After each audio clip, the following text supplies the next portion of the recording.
last 10 years. And I nipa ko stadium wo hwa e ba forma na me hu ni se anya bibia amfa ho a wa ha ye nyini kwa ye nya nipa mo ko hwe ball Baba Sports Stadium bi na me ye imagine se me di national chairman no na I was a mission kotoko no ho nyama ni yie apart from the media chira bi du no nti mi nipa be num bi se omonye research nti a nipa na so ati na after our research no the open ma mi hu ye ne say the average age of football Baba Sports Stadium is 35 years. Apart from Pokupan tertiary any AB and central phobia age no God is omuntianti omo yes ana ma na ma me wie no me imagine say me a betu ho na mo so na masa hwe in the season twa mu no ma hwe ball center line 3 times ma hwe ball am circumstance 1 2 twice ma hwe ball was squat twice ya kan me hwe VIP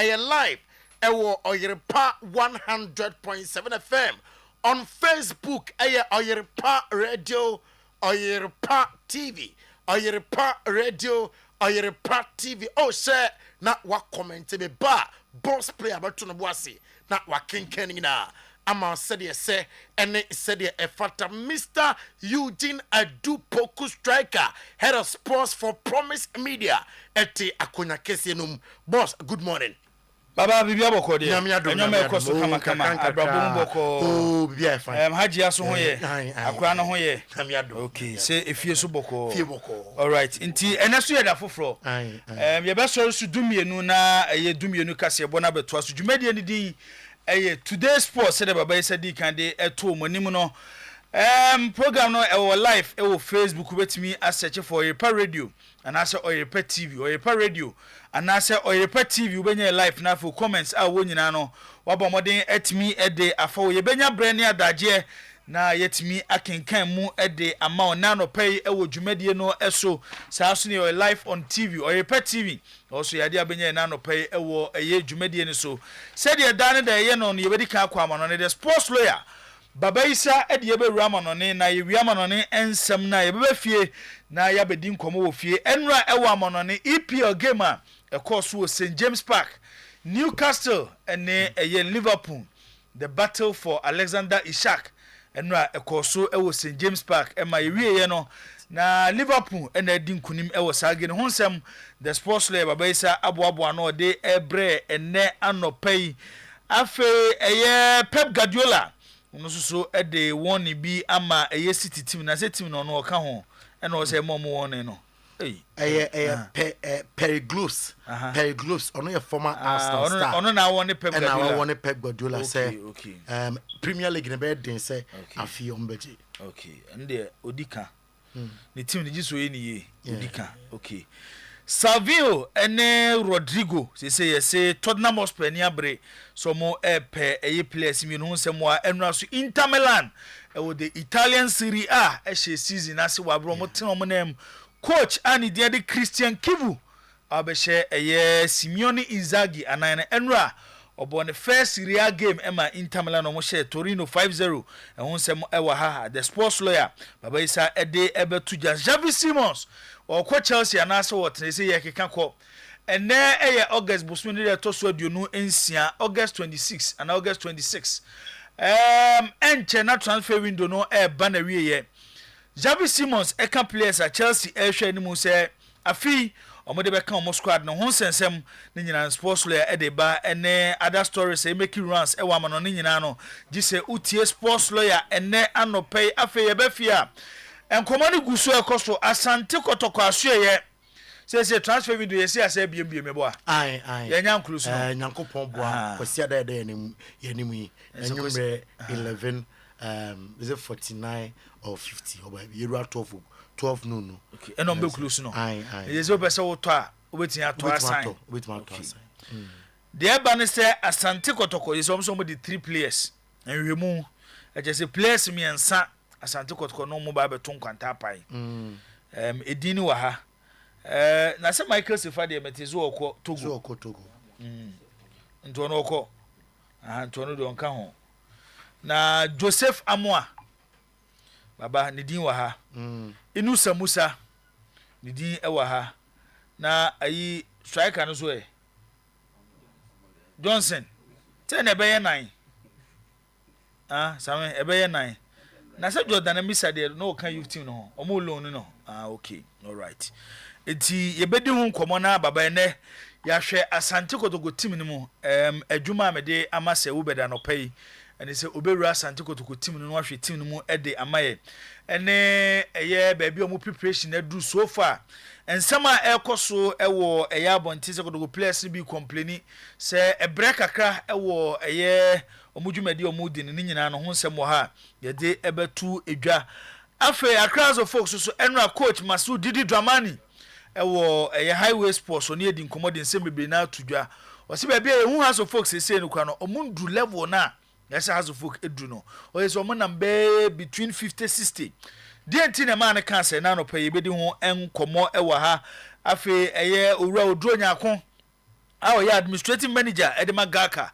ono so akasa ede afago go stars team no ho wei eni bebre eni atena sina no pay ewo dwumadi so a yede ebramo ewo today sports dwumadi ni so me see Facebook benya live ho Oyerepa Radio and also Oyerepa live on TV so live for ho utie on radio 100.7 ho na betime nya na no pay na so aka ho bi na dwumadi ni atime di akopim se dumienu bebo a ye be soro so na afi dumienu kase bo no ababeto aso team of producers no Samuel K Mensa Solomon Kata Sheka afi Visa Tupac Amarusha ko na Clementino the Darling Boy omo ene tayachi ene anope ya yatena se edi today sports dwumadi no edi Ebram the sports lawyer baba isa edi Rama no ne Oyerepa na afi yaboafo so omo ka ho me tayachi zamene ho amana eba apomden apomden mi hu na chew doctor no na afi ene apomden fo so edi nkomo ewo dwumadi nso kopem se abedwafo ba betena se na afi ya pinsem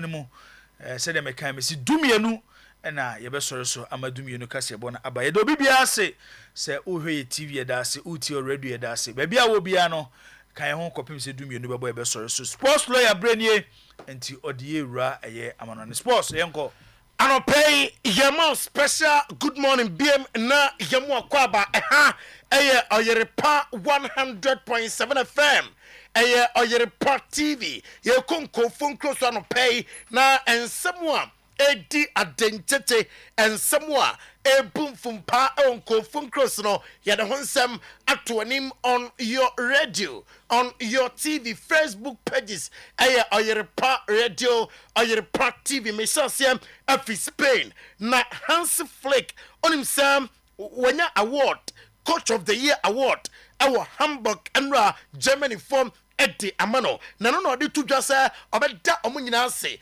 na fe wada Barca players na se amuka ho bi na emodimbo a year under review amuji bia apart from UEFA Champions League amantime ande obo ni players no abaso with emodimbo amuboye na aboa amana anya coach of the year na ufi na so ya Enigo Martinez efi Barca na Barca yamfan tudwa se omo register player bia se bia enigo Martinez eko enti ye de asemasi ananse obenten abehye na nan na de eba echem se manager ne nyaya enka amobepem another center back at the amanom in the 2025-2026 season. Officer se onyan another center back ebebuam ama enema koye at the ama Barca team no oko Nike asue ya womobuafu onim se over 27 years in ye omom ultimate as sponsor Barca se bia yense Barca tade no eye Nike form na eye na omuchem se Nike 2 matches Barca ultimate album in the Spanish Premier Division Santander na Jessia Amashado nyadia se Nike ebusuam womo ede amade no ultimate atum ananse Nike Jessie amatimi ahye na amuka ede atuja se sane mana ekoso no amani entimi enje home enochi oko kampunu na remember latest an update on kampunu na UEFA Champions League matches in the prelims start now and likely say Barca ebetimi asiakan e was Spotify kampunu demete echem say nyankopon bo mid September ho baby and amobetimi abo games e was Spotify kampunu enti anya likely say UEFA Champions League ebetimi atodwa e wo ho etomi zoom you in into the update of Spotify kampunu stadium no say and esi etiem empempe enti sa ohwem Oyerepa TV edaso ekwaya amofasom aye stadium no babia edu emprempre nina edaso Luis de la Fuente aye Spanish national team coach na odinanom etimi ato Villarreal and Barca ebetodwa se game no omebona outside Spain ebetimi akọ United States of America na fe game no etimi atodwa ewo ho ose officer ewo se game no todwa ewo Spain eni kwan se America Miami bia ene yesema Luis de la Fuente ati atudwam na Chapi Alonso I mean free Barca so ye na minim komo anopay ewo Real Madrid amakate na abusuam onim se Chapi Alonso ebaenom the first 2 matches in the Spanish Premier Division Santander 2 matches nina wakipo clean sheet na ose team nom anyese bia oya asimasi oya benten media miwodin enti chinchinchina e was Mr. T ewo Madrid official player way announcer player B and a deserve se obom na fe amana resource sa plan bejem na fe way adwuma e de ama ono Chapi Alonso and Real Madrid na enram me catch say Dani Ceballos and come on cost between Madrid and after Olympic de Marseille na de album anopay echem se Olympic de Marseille for them boy loan na fe owie loan na amato no permanent afi Madrid asuayem and no aye babia and common one anopay Juventus and Atletico de Madrid once again yamfan to jam Nico Gonzalez and common ekoso Nico Gonzalez deminim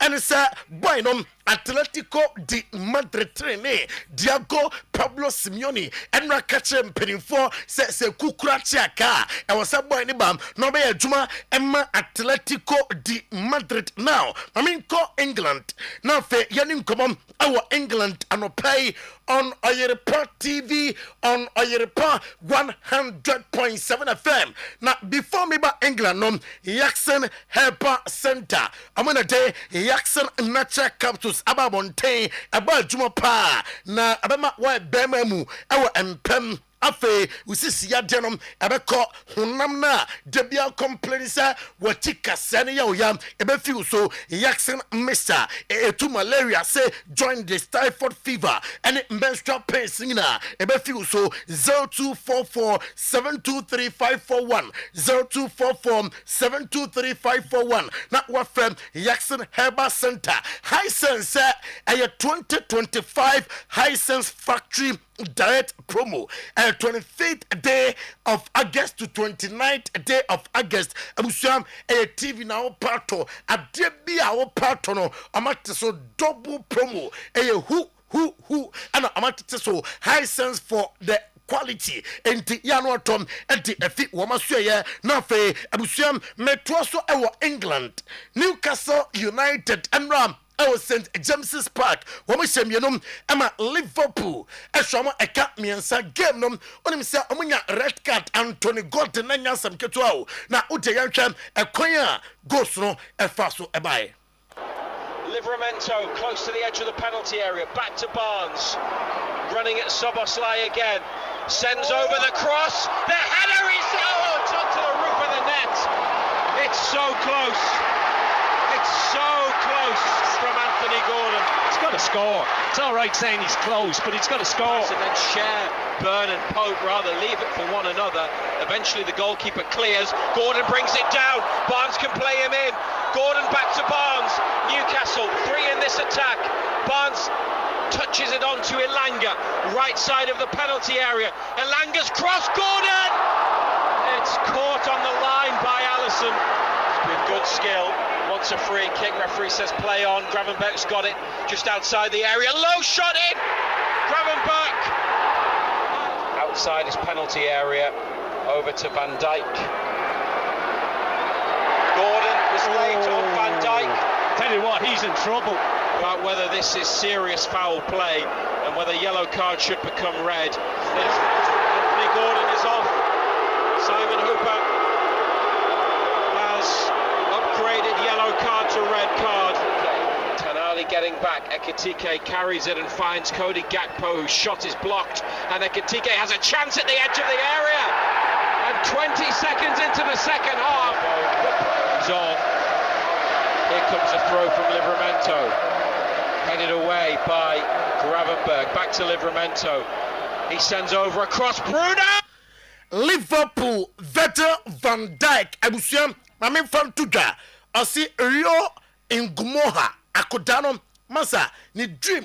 Abem, Arsenal Ukrainian ra na a difficult game for Liverpool. I know as a captain, are you happy for Akodano Motemwa and Ram or Dana Day? It was a perfect technique and Akodanum and a Bobona or the Etwatna Newcastle United boss Eddie Howdy Atuja say I was a manium at that fine. I said clarity a Juma on Alexander Isak say penning form Abatona, Amumo Bia, Ehu Amunton, so Amuma Abrantenum, Amana Casanafe, Amaya Juma, Emfa Ematim Nona, Akodaya Mekan once me, Rio in Gumoha, Akodanum, Abusia Enra, Nigono, Aquaway, and a fast by into South TV na. Aha, Onim sa Kode Gakponum. Oh, that down honya dada. Enti in Gumoha Gorom and a Dasson better so Nafe and only Abusa and Hosam, Huimo and the youngest Premier League goal scorers and Koda. Amasha Premier League goals Amra now 8 of them James Vaughan on 16 years 27 days Everton Nabotia Crystal Palace James Mena now 16 years 356 days. A boy. It's here Sunderland leads against Sunderland. Well, Rooney now 16 years, 360 days. Everton against Arsenal. Rio in Gumoha. 16 years, 361 days. Liverpool against Newcastle United. In Townsend and on the Fabregas AAB. Arsenal against Blackburn. Now, what is 17 years, 113 days. Michael Owen AAB at Liverpool against Wimbledon. Now, 17 years, 143 days. And Samoa, if the youngest ever players are, goes our Premier League.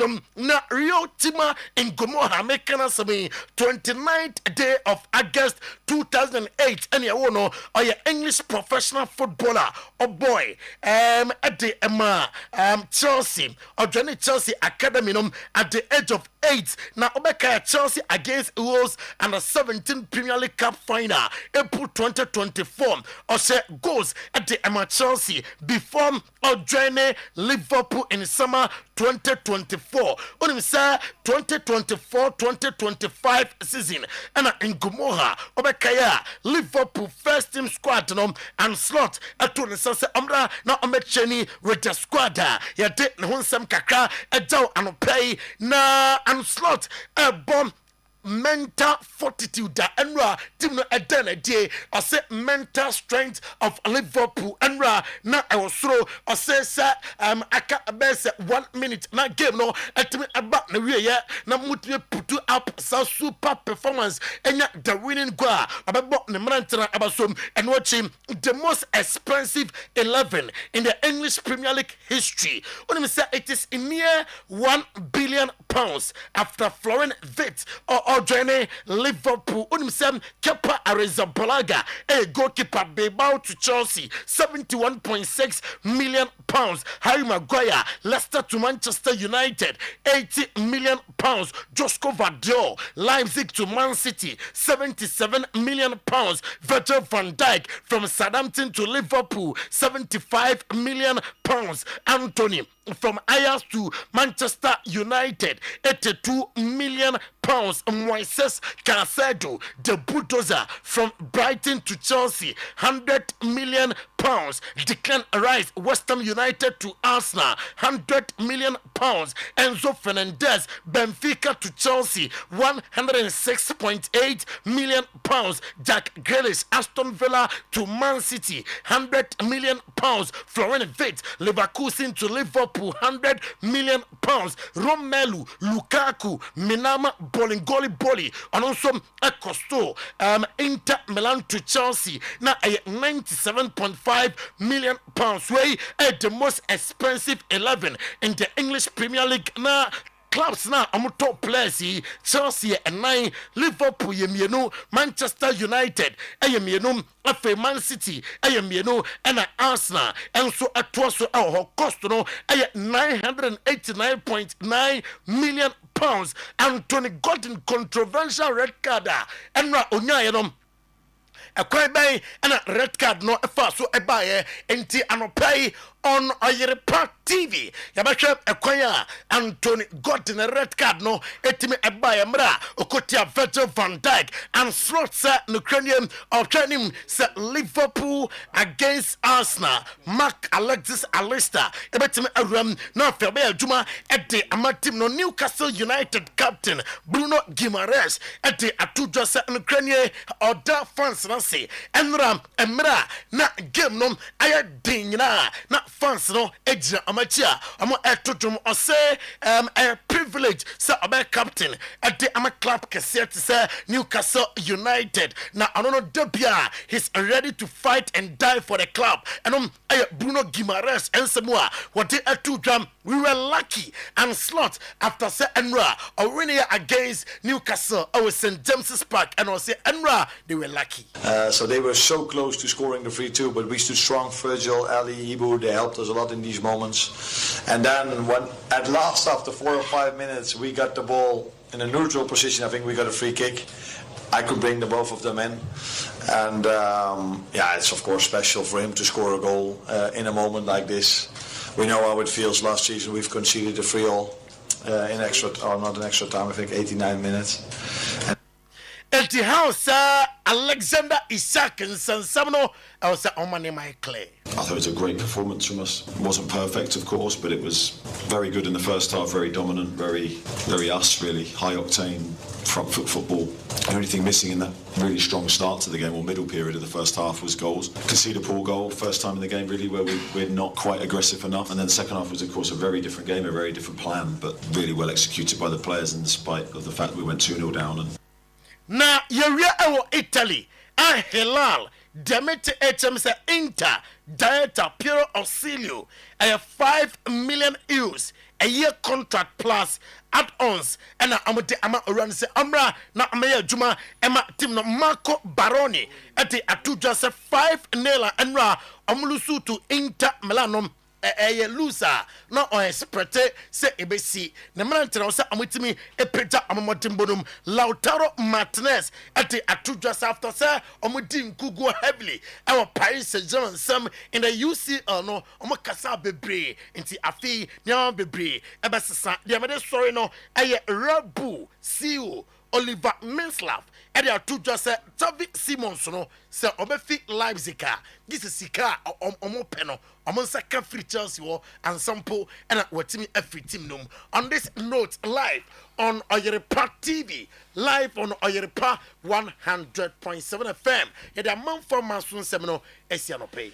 Right, enti ye kona ye diga kakra bi ye beba sesia ye ba ye dwumadie no to so ede amamo still live on Oyerepa 100.7 today's sports and wasugu so awutie na wohwe bi ewo TV ne so Amen Scientific Hospital, the best alternative medical hospital ewo Africa na uko Amen aso ya womu A2 stroke na say ediama awo ho nsem no womu ye na omaye ne ye ediama nya no nko a ebia ode no chronic diseases and also infections at Amen Scientific Hospital womu ebetu asem ediama ye diagnostic machines edi free na oyade ni nyina pie enu no ye makomako edionu 24 yede ba ko bekan na wanya wahoto ewo Amen Scientific asoye Kumase atwema tachiman kwada so fonase ekwan so ena yewo Ghana ha branches no dia kam dumotwe ye obi wo enchi boga wa bibiani Accra Takrade Tamale Atebubu Nkoko Sunyane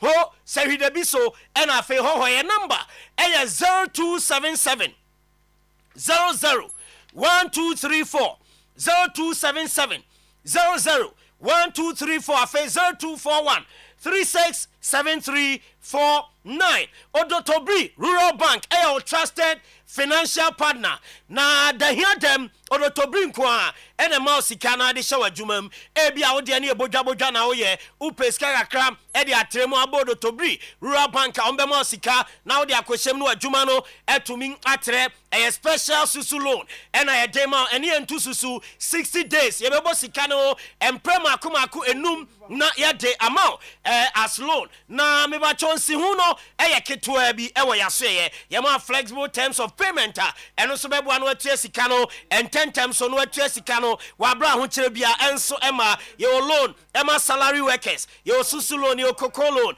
your microfinance loan your funeral and social loan afa your transport loan e wo Odotobri yes your head office no Jacobu other branches your boss Tutuka police station wa Bekwai the any post office there and we come from your Adrian Quanta Roman Hill your total filling station and any more pay ija any Victory Baptist Edian we have your credit union dynamo Santasa runabout your Bella Vicus Hotel I know a taxi rank na so say ye wo ejomnom any mu macro your Goy filling station at Greekins ye ben lorry station utafo your 4 miles and afford any chem ewo bantama ye ni MTN office no edi animhwe Odotobri number and 0322091454 and 0243710784 Kangen energy drinking water alkaline water Kangen eboa na acid oni peduanim nyina no efrim na alkaline abetnem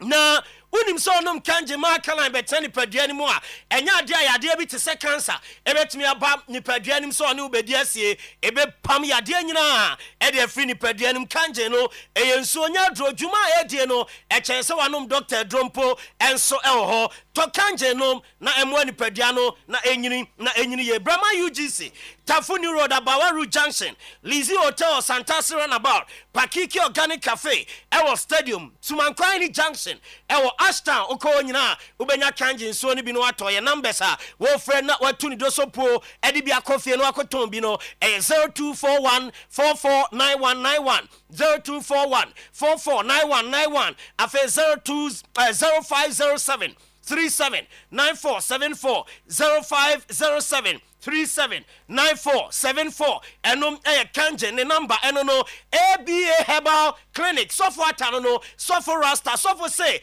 edrono ode man na de agu adwane mu ade enkwan ensuo ti na wonom ode adroni gum uwie ya pe rent ni mu na te wani ni so ede amount we software ta ena ni ho adwuma ede amount prostate ade liver any kidney ade nyina no oba software ta ho a obetu ase ede amount ABA Herbal Center kwada so gina say main market echirewa Domain Crow ye be Beneza Preschool I will appear Kubi Cold Store for ABA 0541 565 199 0541 565 199 and 0502 812 161. Grow fine. Grow fine emo ahwade mapa. Wo sori anopa oni ahwade woni pade animo. Onsa no nan mreyo abamu. Oye oba ubu onsa ekire ni nsempi ena ho a num grow fine adro ni bi ubebu nsa abuni ye ohaw bi ama ubenya ahwade woni pade animo. Onsa no nan ahwade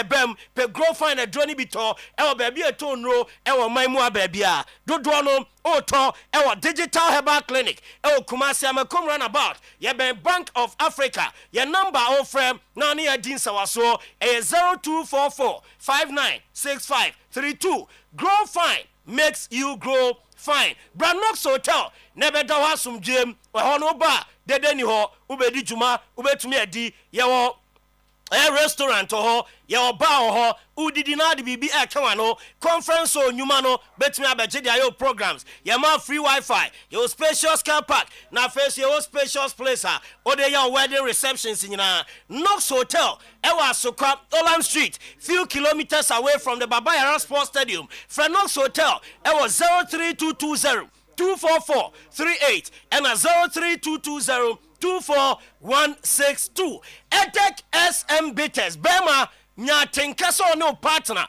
ebedi nhyiamu na sisiade premature ejaculation and afa so a low sperm count Edek SM Bitters onomu a ebo adwuma no na eye o sperms no ho adwuma ede amount baby eto no ewo mamu abi akwa ubenya Edek SM Bitters ni bi na onso wato bibia ebeko kama enso ede amount free edu eba clinic ewo 0243 989 368 and a 0201 044 221 at Chia Mountains Ebaso 5th September nyame ya domo a 150 cities and a utiana onso aba abeje o ticket na oni akobom paye friend number we fa momo efa so anase obeji nchemu bia e che de ma kan 054 0554 449 595 0554 449 595. Peter Heavens Edia ebeba no ye ko apomodin herbal clinic aso ye ne edi nkomo Dr. Sam ewa ha na doctor se eniyade nyina ono na etu ase ede ama doctor akwaba mejo so bedesie na bibia boko de nyame adom me ho ye pa ene de me nam du ramu anti no yes yenkwa apomodin yes simadu edi animi de ya dan ni nyina de ama nyankopon onhyira pa amen ntia ahwefo a omohwe me Oyerepa TV ene atiefo a mutie me Oyerepa Radio nye obia se mosomfo Dr. Sam ameda apomodin herbal clinic ano ewo Kumasi Sofolai soldier for kwane so opposite Assemblies of God for aso dan kese no eho enamo abrenwa ya na meka so wachira kwaye bobutu ba wura kwaye bretuoma ena hu se edua bia wo di sibre si na edua bia wo di sibre no sa no body Yankopon hye no ewo dua bia ale a esa ena wa han bia ale a esa tuba maso ya nubra ene nua hini ene nua han no body Yankopon esira so amame a mede esa yale o masoe so bi tie me na pa na ani yare atena wo so che okomie mia bebre watu sika gunti no ofiri se ani yale na wo so no eye kwankwa me ka kire wo se edru apomuden herbal clinic nkwade a ye ko a ebekọ jemi number ni sesia na frame me se me number ni 0551 0551 09 89 61 0551 09 89 61 Yese wo Kumasi Sofolai soldier for kwane so opposite Assemblies of God for asodan kese no eho enamo Bible ne kano Matthew chapter 6 verse 22 wase ye ni padua no ana se yakwa no ne kania na se ne han ani ani ti se sumduru wani a na sumaduru ni padua nyina obi tie me ne pa na wani eprunsio paye oba memo oduru abeno ma wani na eprunsio no bejai wo ho wani etutu ejaw ti yare ema utifan egwaw onso ba memo oduru a wani na etutu no ebeto utina epaw no ebejai wo ha wo de ne se tambia wani yo hene wo posa ema wani aye kokwa oba memo oduru abanoma woni na oposa no bejai ni kokko no so befiri ho ma natural color nyankopon edema woni no aisa pepepe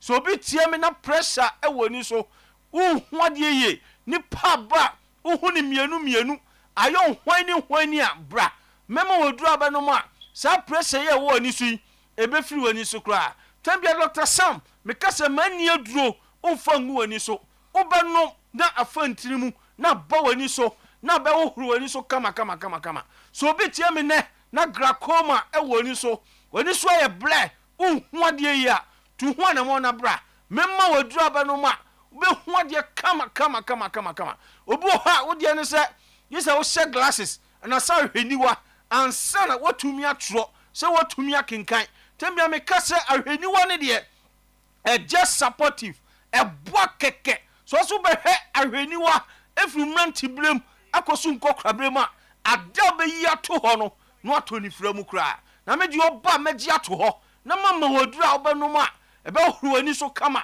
watimi ahuade ye watimi atro watimi akenkan kama obi so de ne se nipa ba ohu nipa dua no na so nanim dua pa ya na esumaduru ho so bon so benten kofi anakwame ene ba no edema no gise woti nipa ne ansana ohu nipa kura ba oso bra mema wadura sa problem yi ebe free usu akokra obi so na ni de asie de mosia pa ena aguso ewo woni ye awia kura ntimi mienani no otumi de ahwe oba mema wadura abanoma woni na asie de mosia aguso no ebe free woni so kra ya na me kasa your fast-sightedness ya kasa obi ya fast-sightedness a ade ni wachira ena wo hu ebene pa onhu ni ye no obi so o ye near-sightedness ade ni bena ena wo hu e wachira onhu ni ye wenyina ya ni yare a etini pada sani so a etete no tu ho na mo na bra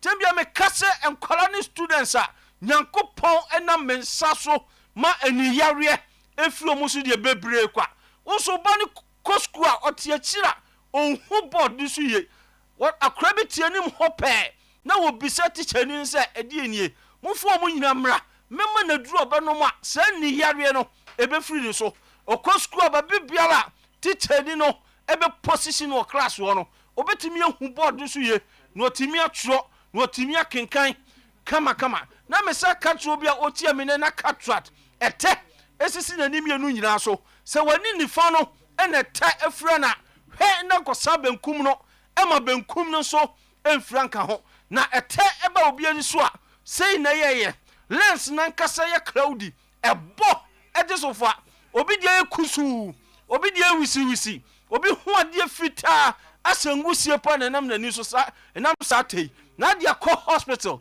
ma doctor na catch say ete na esisi wani so no enyini 5 months time 1 year time bra na me your surgery na so operation me catch say Dr. Sam machira kwan so why your surgery no na so operation na wie na say still hu de ya me catch say achia so mu bra memo woduru abanom a wani no be hu de kama na me catch obi a oya driver ni na wasua ka twi na so wa call driving school wa pass it also kwajo lances ukoye ne your eye tester ani yade okrenti yamfa wo lances amawa hwe Dr. Sam achira kwan ubo so a wo so agi lances ni bida watwi ka umfie ko nanim pa ukoso ko renew lances a ukoya ani yade okrenti yamfa wo lances amawa munyina momotwi na momra pomuden herbal clinic mema woduru abanom a ani yade wo woni so no ebe free wo so kra akọ a ensama biem tambia me kase mabru bebre ewani yare enya bibia se STI sexual transmitted infection gonorrhea bia atena wo so acha one penny pharmacy blenti no bon se didi musa na dia ni yare ablo syphilis bia atena wo so acha a one treating here tambia me kase syphilis ba so acha 6 months wo se duru wani so tie me ne na syphilis wo so no ani ahyase yo hweye na nkofra wani bra mema woduru abanom a ebe two syphilis na se no masama woduru ani yare na syphilis dia bra no afiri so akokora a esama bi me catch obi a wotie me ne na diabetes atena so ache diabetes tena so 3 to 5 years a wo sade ani yare bla to tie me na diabetes nti wanya ni yare a to hom ni kanabra mema waduru aba no ma be to diabetes na se no ma sama waduru ani yare a diabetes dia bra ho no afiri so akokora a ensama biem gym number ni sesi a wabra me sorry me say me number ni 0551 0551 09 09 89 89 61 61 0551 0551 09 09 89 89 61 61 me say mo kumase sofo line soldier for kwan ne so opposite Assemblies of God for aso dan kese no eho na mo obi a blood pressure how also bra memo oduru aba no ma ebe ye normal obi tie me na osenti ekuro abeton sunum aduane to yam a no yam etutu ya bra memo oduru aba no ma sa osa yale ebe firi so kra obi tie me na stroke nti wabubu agudam stroke nti ofa chia bunso asebe stroke nti wano achia onso wonsa yo titiriti onan ayo titiriti a ebon kaye se wo yaki kan ko stroke yalem tu hwana mo na bra oba bi tie me na fibroid eda wo yam a media bibiduro krogen ebe kan e ma fibroid na nane so oba bi tie me oba de bon ma no omo oba bi anenso so oba bi afan ko na fiti ko na so oba bi wo ha na menu nyamensa na ni chima na twa e chese yale bi asikwan a e ma wo chima ne maye oba memo oduru abenu ma betima kama obi a white how na jeje obra memo oduru abenu ma sa white ebe fru so akokora a ensama biem bema mu ayemre na wontumi ene wo yere na so partner enaye tambi awale sam de entokwanko a me so ba memo no bema duro ni bi wo manim ho e ma bema na peja e ma na brem no mama kwan ma de akofie e de akowo so yere obi a wo ho aye diama onso bra mema wodura obanoma be wo fa ho afa ba bema bi wo ho ba de ball no na de bema no eso wa ba kire benam enam nsanyale te se baba so gonorrhea ene syphilis atena so ache yama bema na hia fon ka ketekete abra mema wodura bema bema no mayedu ebe ye kese e ma wagina brane ade a eye won so e wa pomuden herbal clinic ne se nyasa wo ba ya nya mo oduro surgical no wo ba ye be your lab test you your scan test we the fidie be homogen nyina mu ye yale potia how nyama wanu oduro surgical no na yale ni flu so nko me ye both local and foreign delivery Dr. Sam amanoni be bia minno ko ho apomuden number e wo screen so e WhatsApp la on frame ye de aduro no beto locally he yan so eti de WhatsApp ne ye 0551 09 09 8961 0551 098961 eno a sa line na so betimi asa frɛ esa ye WhatsApp na ebi mo ho mo kana se o wa manone ana se ebi abeso ne doctor din komo ewo eye WhatsApp a number ya o betimi afrɛ so ne na kase no aso na betimi asa frɛ no WhatsApp na we o frɛ nkosi obi so doctor na ho na ko straight ti o pe doctor apomuden a number wo benya no ene de abobo so yi o frɛ ya doctor ne befa wo de obi kura fa ka jense da bi doctor se ono ne ene ne nkasa doctor no be kasa na waboa na ni nuro no ba bia wo bia no batimi de bia brewo se ayaresa so na wo hia obecho na so ye no no wahyeda na waba na doctor bibia kama nyesa sa no aka no sa yenya ya fie ni nchira pomden he ba kan ayaresa fie ene ho doctor yeda ase so me da wase pa so bia ko so kama amame yes akopon wo nchira pa me da ase doctor yeda ase me fa me number ni tudwa last one abla okay yenko trotro omo te trotro no musi hi say me number ni is 0551 0551 09 09 89 89 61 0551 09 89 61 na me chese mokumase so folai soja for kwane so opposite assembly so e ho anamo me da apomuden aso ye na yura ya yakwakohwe apomuden say apomuden ne benya ahoden na atimi di dwumade a na eye doctor ese obi obedu obi afa na apomuden na so ye na ese de ani ekire dog ye da se yasa ba bie mabedwafo atena se se obed ewa ha Alhassan Said Kofi Zakito eso ewa ha na afi di danger man bafo wa esusu ewo fiase ya omo ba be ka me ho na afi nsema hodo a yede egu de wa ma no ne fie nyina na yetimi apensem mu obeda kwa ba bibia boko de okay yeah fie ne nsem bebre on nsem ofie nsem wa ya ho nsem so wa ma no ne fie ye ni nyina abom na oka afisem afisem agudie mu afisem yeah ena ase nsem ho because also ofie wo musum we dey fa chema na se dem si dwene no nsem de bi ofie nsem na ebeba na nyede enyede yebesiesie no enyede na eso mo hwe no mu siesie e too early so what me chena say the same mistake no first season second season third season there be French ni say ne pas possible enye possible any can say sisi to there be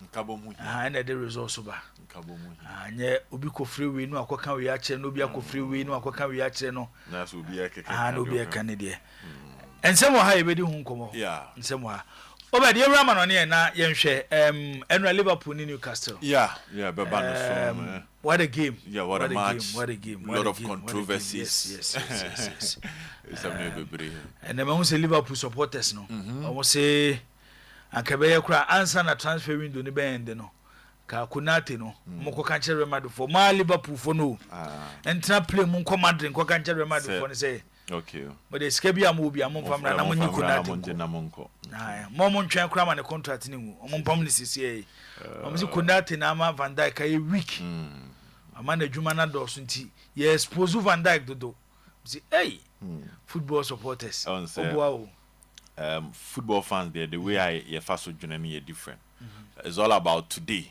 nti ene one man your man koyia ade echi a jibo obi enu obe fi obi but ye beba Liverpool come on so because there are a lot of conversations means one ko be menu come on yes Matisse yes coach ne say one Bruno na fight for one position there's a number 8 na Kobe there's a Mourinho onye na adwin so be ma Bruno na free number 8 and Kobe menu so are willing to leave the club okay beba ni nyina so but you were answer free Spain kakra Spanish La Liga table Madrid 6 points Barcelona 6 points but on top FC Villarreal Tibo yambo mabaso Thomas Partey's Villarreal 7 goals scored 0 conceded our competition almost so far not even Atletico Madrid because Atletico Madrid this season no many pounds from power so far too much 2 games 1 point that is not the kind of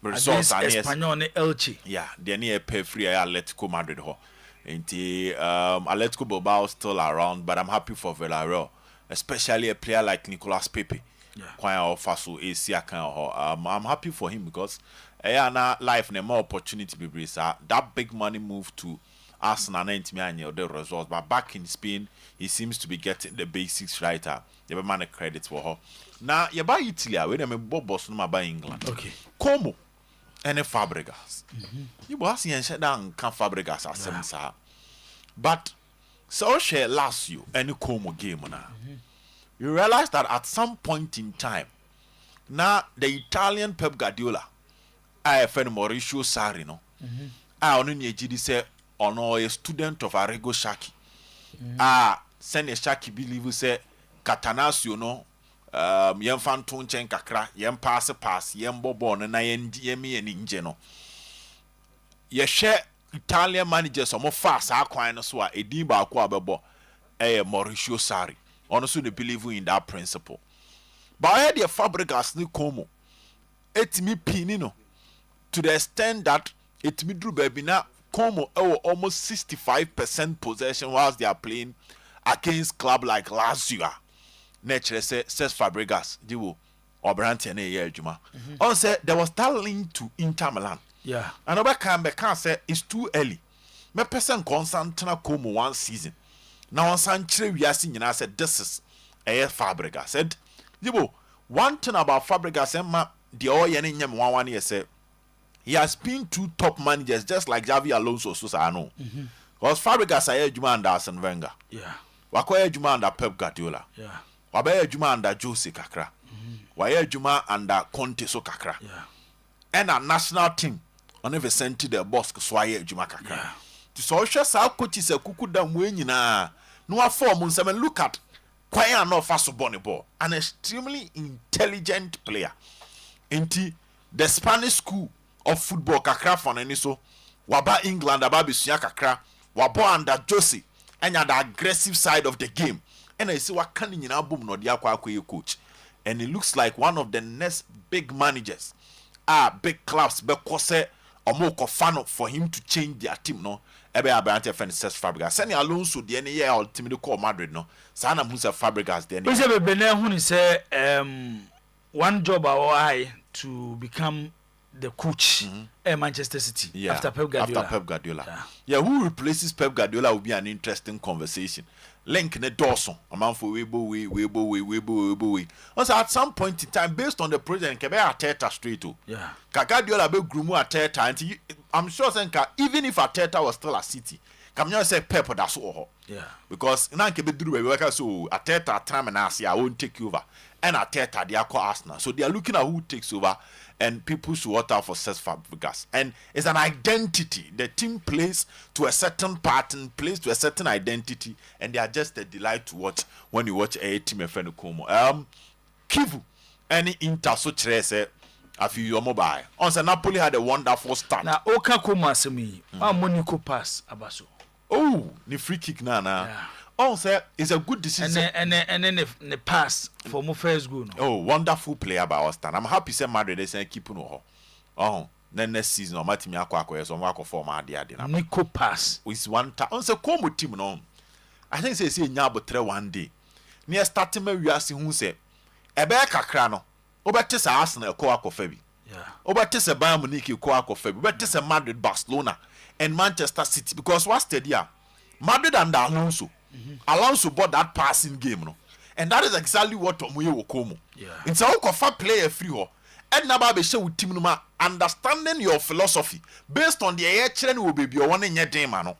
So call Barcelona, idea da, and I know na Fabregas here, Oba City, Oba even Manchester United, the ideal Amorim system. He would want to dominate opponents, and then the air children no. This is not a team that is interested in results. They are interested in entertaining the fans and selling some of ideas to everybody.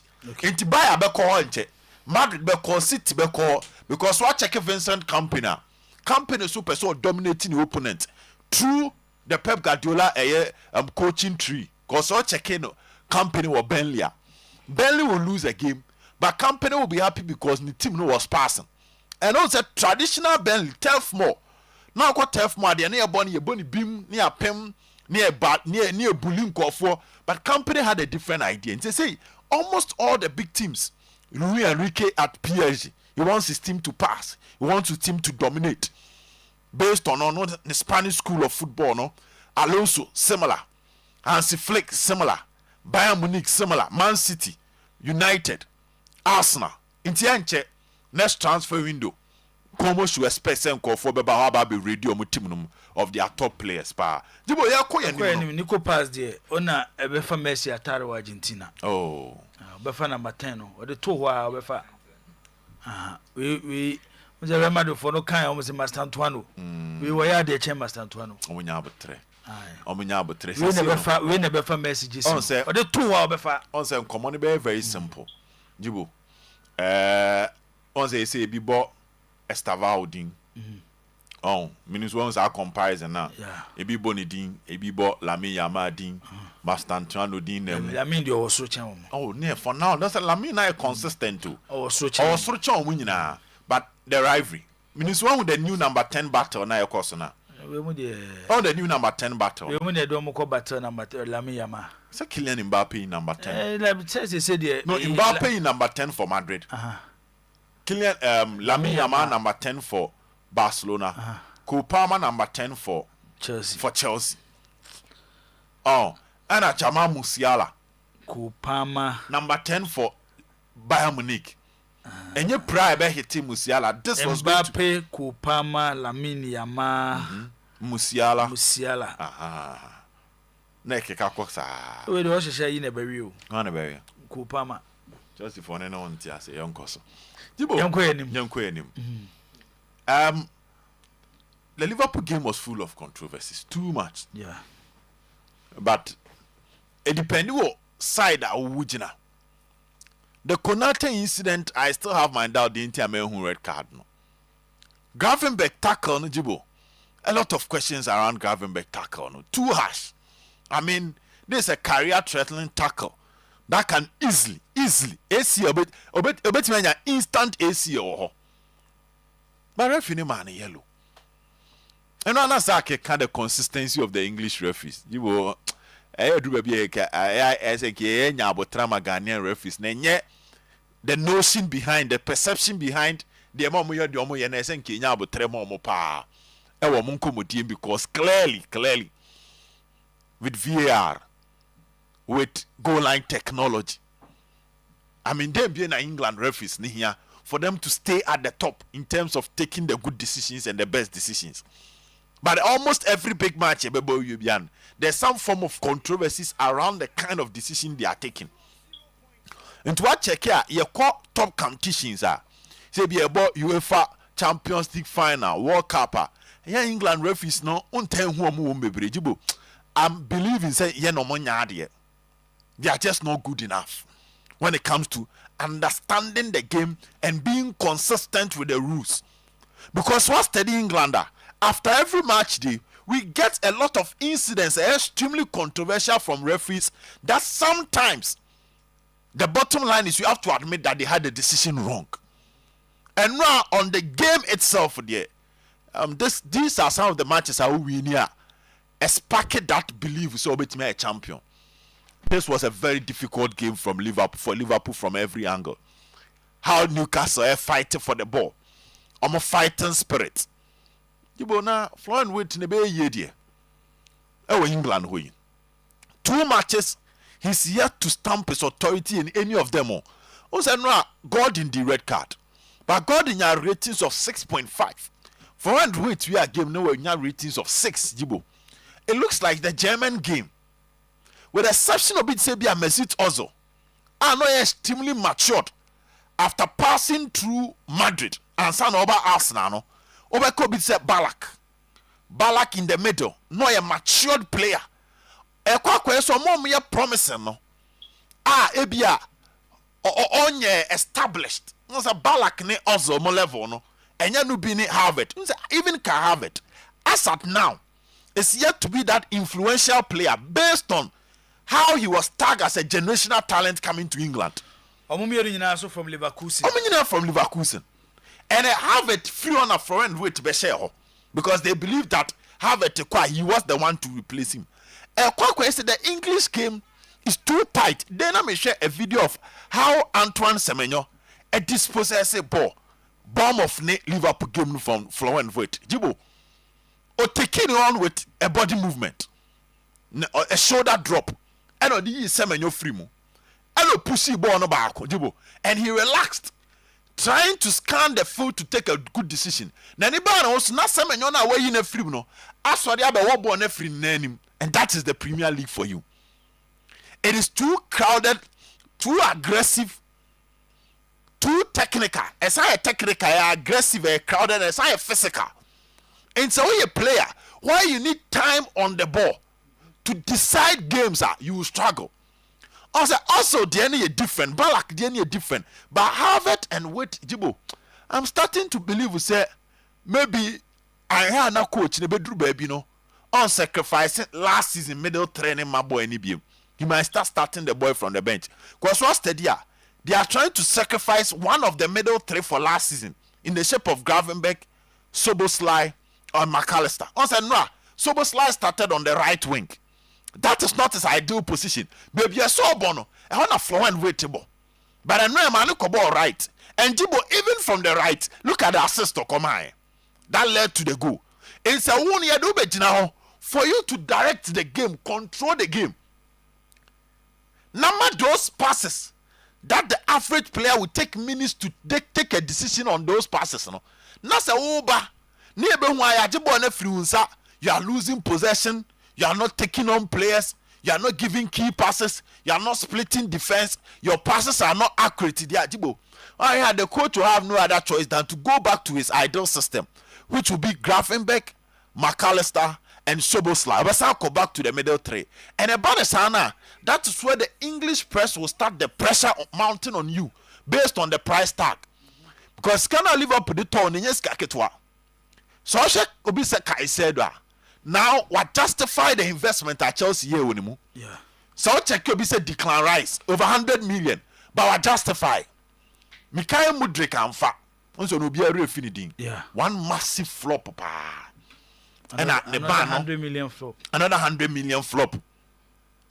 One send you common econ. Into a quack 100 for no.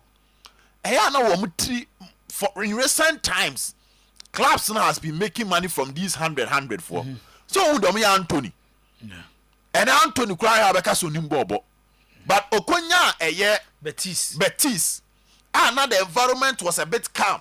Less pressure from the media no. You how deliver.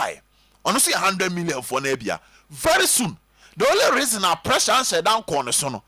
Because in 2 games, Liverpool, though he's not performing, are winning. So because the team is winning, you're able to walk under the shadow of the victory to escape the pressure.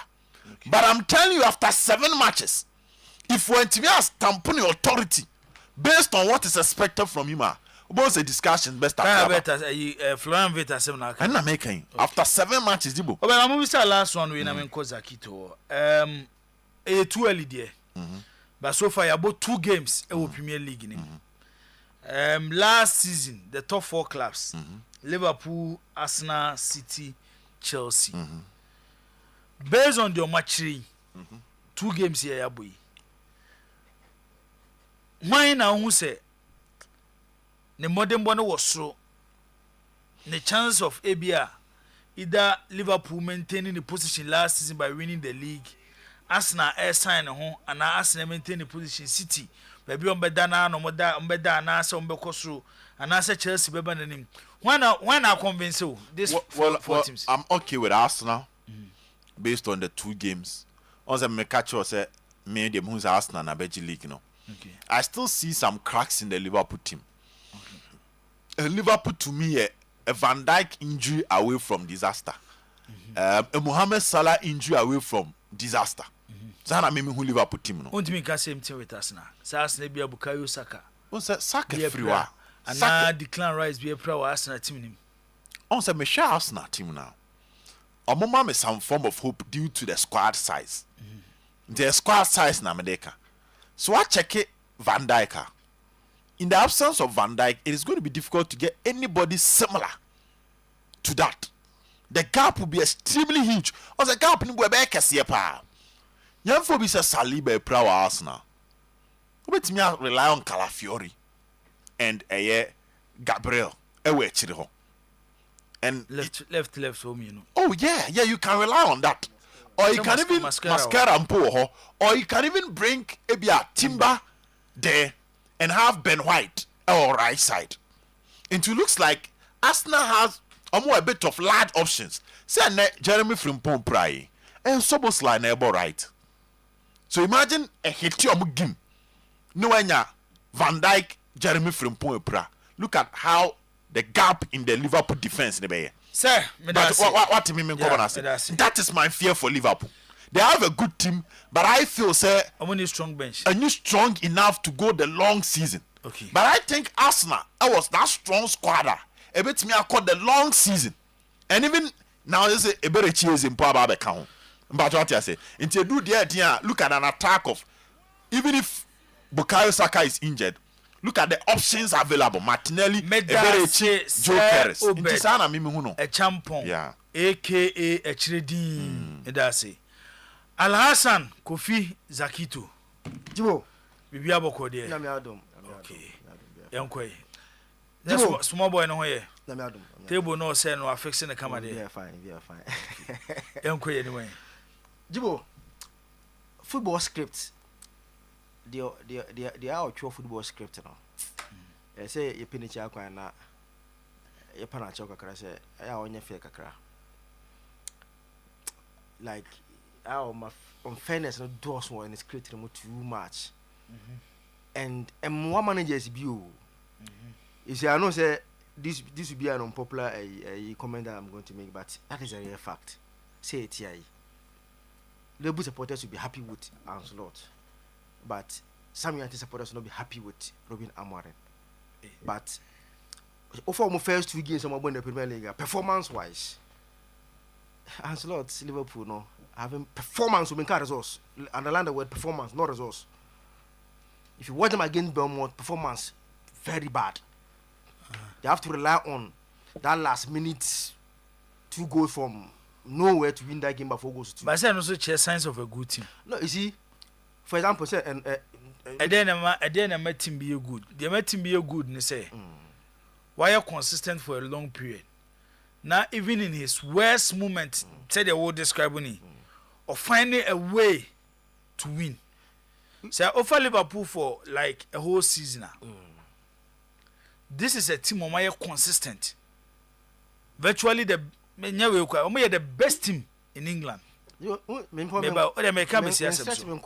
Compared to Ebi Awo Jaje Amorim, our bought 29 matches. There we see a cunning in so.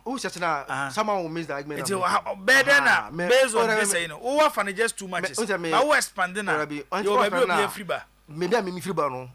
Own team massive. Okay, my mentor was. That's me started with the football script. Che and Ra. How? Then Tina said Liverpool winning Martin and Ra. There's no footballing reason that will make sense why Liverpool should win the game yesterday. Just being one reason, footballing reason, it make sense. Say Liverpool deserve to win the game yesterday. You know, what I hear and run. Football be no over church man down to say Liverpool win Martin and Ra. Yes or no? But don't not commit you. Because in terms of Bibia Bonanta plus 111 minutes additional time, Bibia and Chese, Liverpool should win the game yesterday. In terms of football script, no, I dear or Chrono. Sometimes I want to fake a the unfairness now does too much in how the scripts I are not. Almost said about for it, you know. I offer so a script. So, Jibo. First half of the game. The Babo will be Ghana. Na say minia kuma o yaman ho e nwa kakra wo na no betina ha say o mabo ball a efe against Arsenal enti eno no ye mo ye nsem fa ma Amorim ba ye na Arsenal the 3 points no ko mpacho nyesa yeah football unya ko park ne so a o first preoccupation and it's opposite unya resource unya the moment ube enter into the field of play o first preoccupation and say you no 3 points in the daso no na o fa de akọ anye ye na unya mba ako a na afa ne sa ha ansa na wi abehwe sene a wo ball no kra and he's talking about script no eye kwa be fa so de benya resource entina teams ni bi ho ha they are overly defensive and Liverpool was not defensive just that they were bombarded with a lot of attack from Newcastle but your team go ho no starting game na no what this they say we cross door no when they were chire twan no they counter attack their question. I think Liverpool did enough to win the game and omo deserve with all the barrage of attack on them. Na said omutimi open up esa akobok enya the chances no munya e share na deeply worrying to hear say obisi Liverpool didn't deserve to win. Zach, do unse starting with the script no. I think say some games performance deserves reward. That is as I make nyina no. Modern mo bi o ha it deserve to be so benya reward at the end of the game no. But football entesa which I know say entesa. It based on this nature say Liverpool ball no mun deserve some winning. Oh, Jibo. Ball no. First half for the like and me come first half wasem. when it was that 11-11, I mean, can't watch them because Liverpool were just one good striker away. Newcastle were one striker away from destroying Liverpool in the first 45 minutes. Just imagine Isaac was in that game yesterday. 45 minutes in the first half, no, could have been anything. Then, after Gordon, red card, Obia thought Liverpool 1-0 up. Then your basket of a second goal 2-0. Say they were going to be comfortable because they are one man up advantage to control the game. Then the 11th men rather took over the game and had all the attacks on Liverpool. Created those openings that I'm going to take her. Now, Jibo, I'll talk about what the inconsistency about the English referees. You see, the problem that I have with them, how they are not consistent with decisions. Yeah, starting with Gravenberch. Born, my Gravenberch, you know. But I have a message with me from a member of Manchester United group, no. In Figures as a Mukwala, as a chairman, a full abino, no. So, I'll come group, no. Okay, Zach T.I. Or say, Al Hassan Said Zakito. Where are you coming from? I don't think you can compare Mourinho to any coach in the EPL. We're born rough. What has he added to this Manchester United team? You are comparing team with 6 maximum points to Amorim with 1 point. Massa, please don't subject our team to any further ridicule. Team no nye. No, chairman Afolabi. Macbex, as we were boss. Therefore, I'm a Liverpool fan. Though we won yesterday, but we were really poor and had a lucky win. Also, there our day Abba and no. I'm saying, see, Afolabi, na, Mr. One team as me. Me compare Amorim to any manager. Once I start here, no, me started the premises right on what I was going to say about the football script. It's been compare the meeting and say football very no because you celebrated results in no. But honestly, even Liverpool supporter who I know but for is very honest. Ebekabiano, and if you follow them, they are not happy with their first 2 games. Performance oh, yeah, results there. They have 6 points that they are happy. Say they are 100% record 6 out of 6. But performance no, they are not happy because Bona against Bournemouth no, it wasn't good as they expected the team to play. Then yesterday against 10 men Newcastle and Koye in terms of performance, here I've not touched on results. And I mean compare Amorim to Obia. The only Amorim is that if you compare performance wise, Amorim first game and against a Fulham performance, but Amorim is being a pressure because one winning game. Man, we say the performance there. On American tea, some compare Amorim to any manager in the Premier League. Jibo, I'm a Gravenberch tackle of 1, and it wasn't Yanfan VR Mbo. This ball, 2 legs, career-threatening tackle.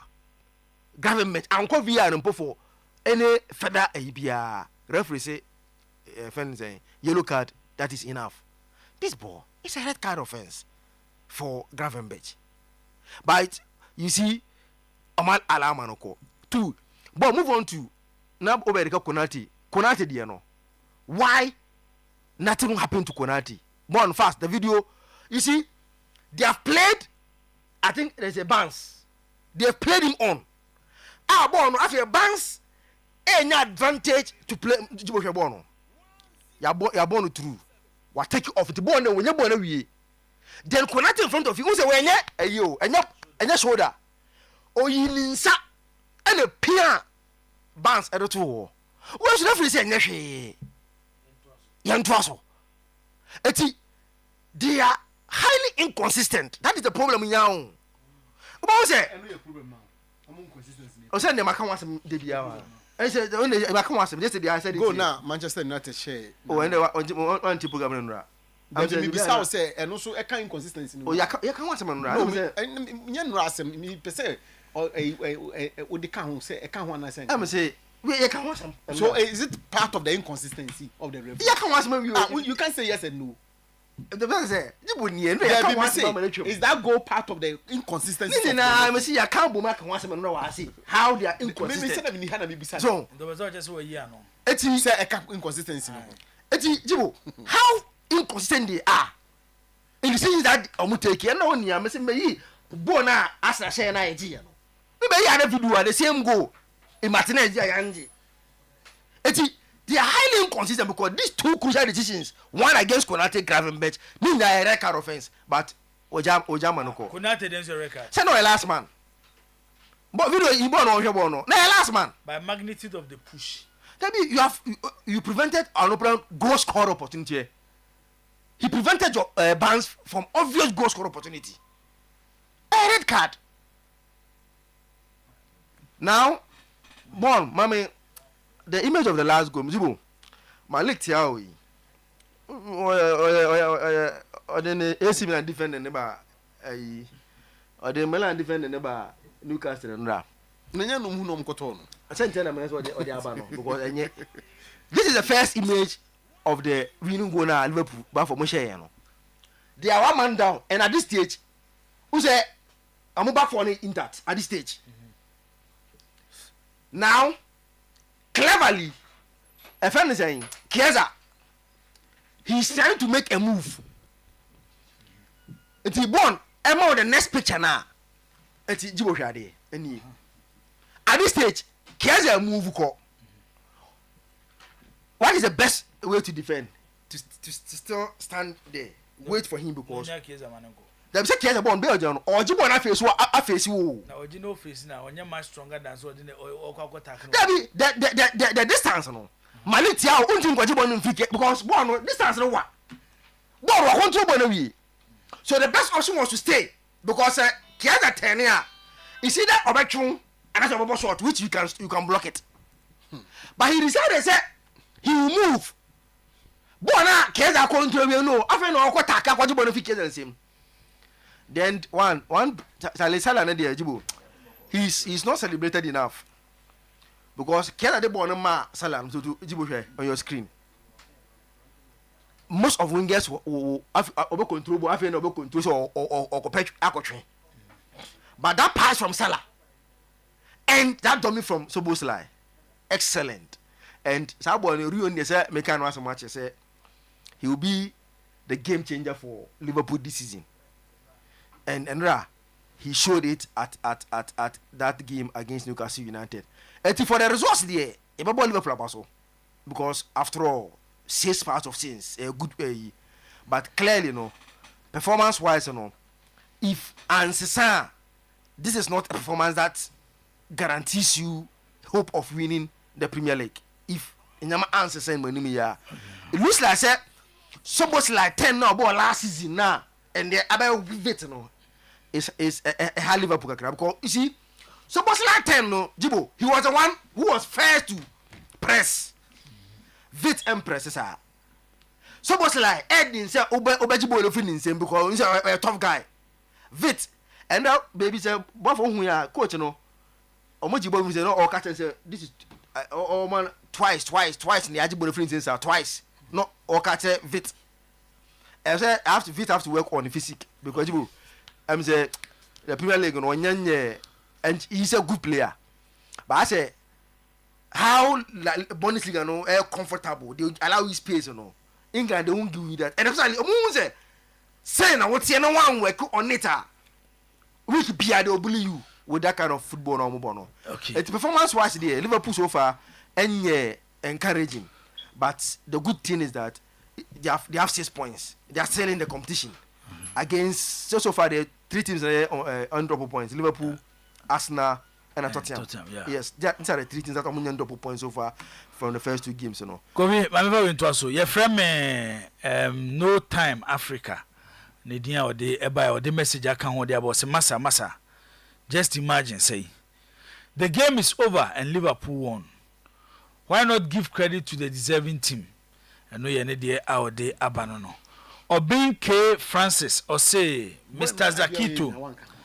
That's how football really is. So last year we played well, but we drew in a late hour of the game, of which we deserve to win. That's how the game is sometimes. David Obinyako asu 8 years show no on the message aba. Okay, David. Or say football results are never scripted. They come from consistent high performance, as Liverpool have shown in recent years. The same was true for Sir Alex Ferguson. The same was true for Manchester United under Sir Alex Ferguson, with their famous last-minute wins, including the iconic Champions League triumph over Bayern Munich. It all comes down to the power of positive mindset, built through sustained excellence. And no, David Obinya koso de awde aba eno no. But I say David, asma wo kan yes, ebi ye no kra bi su nya no kra. There. Asma David I can bia ye trodo. One, say that mental fortitude. Yeah. Say we are consistent. Then you will get results. It's not scripted. No, say as I said, quite certain direction. Then I'm on your results. The scripted that I use here no, and the 7 cars ya sheda na obi akwa ha. I think so you understand what I mean by because scripted na and a script na and just say ma say football na ndo mo boy no na ya twa to say anko for ko mo see e ba on be play on be say ya start game ahodi America gidigidi na no wa ko boss no ma shey Clementino darling boy boss mama ma message bi ana Clementino mra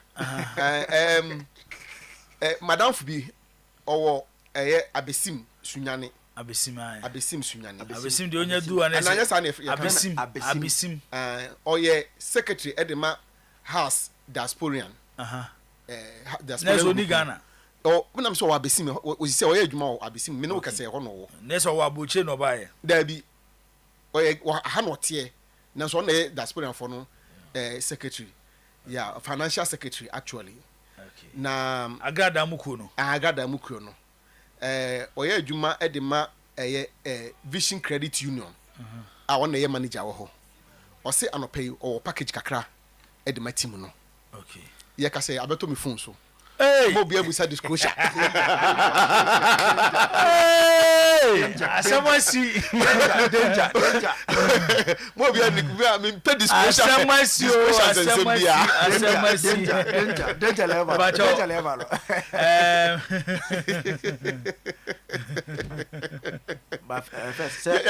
your friend Mr. Nobel Kumi opanyi da se ye chiao so koso ana tire chinka krakra sa mba cha obetia ba kira ha oh be phone so yes we catch you say yes I'll report you to the finance team I'm for the challenge we catch you say for the challenge okay crucial say Mr. Host please tell Zakito that today he has made my day so far because he's really honest and consistent with poor EPL referee. But then the Manchester they want Shadanka. One kind now the program on and the squad says if you United States of America say Zakito always tries to position Manchester United well, but Empha Zach. And no the squad in there I want to so where's your wine a silence wolf or say frankly Liverpool did well yesterday, but Chelsea, we are winning the EPL and the Champions League. This is Luis from Kasua Briku. Okay, yeah, that's say. Me who say I see you see the message biaba. I see you do. Once good morning, Odeba. Yeah, Victorious Collins. Or say, oh, so Zakito is happy with Manchester United performance, right? We will be happy if they continue to play like this and do not get results. And no, our day, Abba, and no. I see you so share from Techiman. I see you that say. I see you so a sports your board of directors, no sports no board of directors, no or your board member. Until I see you that say. Okay, Clementino the darling boy. Young Quay. But I say Jibo, and I pay and some of you. Oh, okay. And some of you. Some of you, some na cost and shed on your face. I see. Some na yet in the local fancy braba. And today we are. Na ebefia enseme wo ho nyina de akọ na suma sisi akra no nyaketo ono so atibi no kotoko enseme on tibi ono wadane no ho ayibi no ne na machire ni sa nyoma no tiro yankwai well me ka say Pepsodent cavity fighter toothpaste dia we use no emwa wonti se san ho na bra ne anyina ne anyu susan se adwuma be gyan na so 25 years ni a na je se sa adwuma no adwuma efradum ekọ nanim ne nyina ne se de yentenai de ka che obiara se profluoride macrocalcium ingredients ya yede ya somudura yede ya Pepsodent cavity fighter toothpaste no yetrim po nyina ne se wose no ampa ne fitafita emfa mayen sanse wose ye fita wose de yankose obi de entu kwade berada ne nyina mu nso no halitosis fo no ya ne adwene ho yempeso be kasa gu obi so no se da bi wu bro ne fuse enkonkonene no eni ni nyina no emra ye wie pa empotato gam no enu nti na food and drugs board at stamp no etimasia Ghana dental so at stamp no etimiase Pepsodent every smile matters adrone de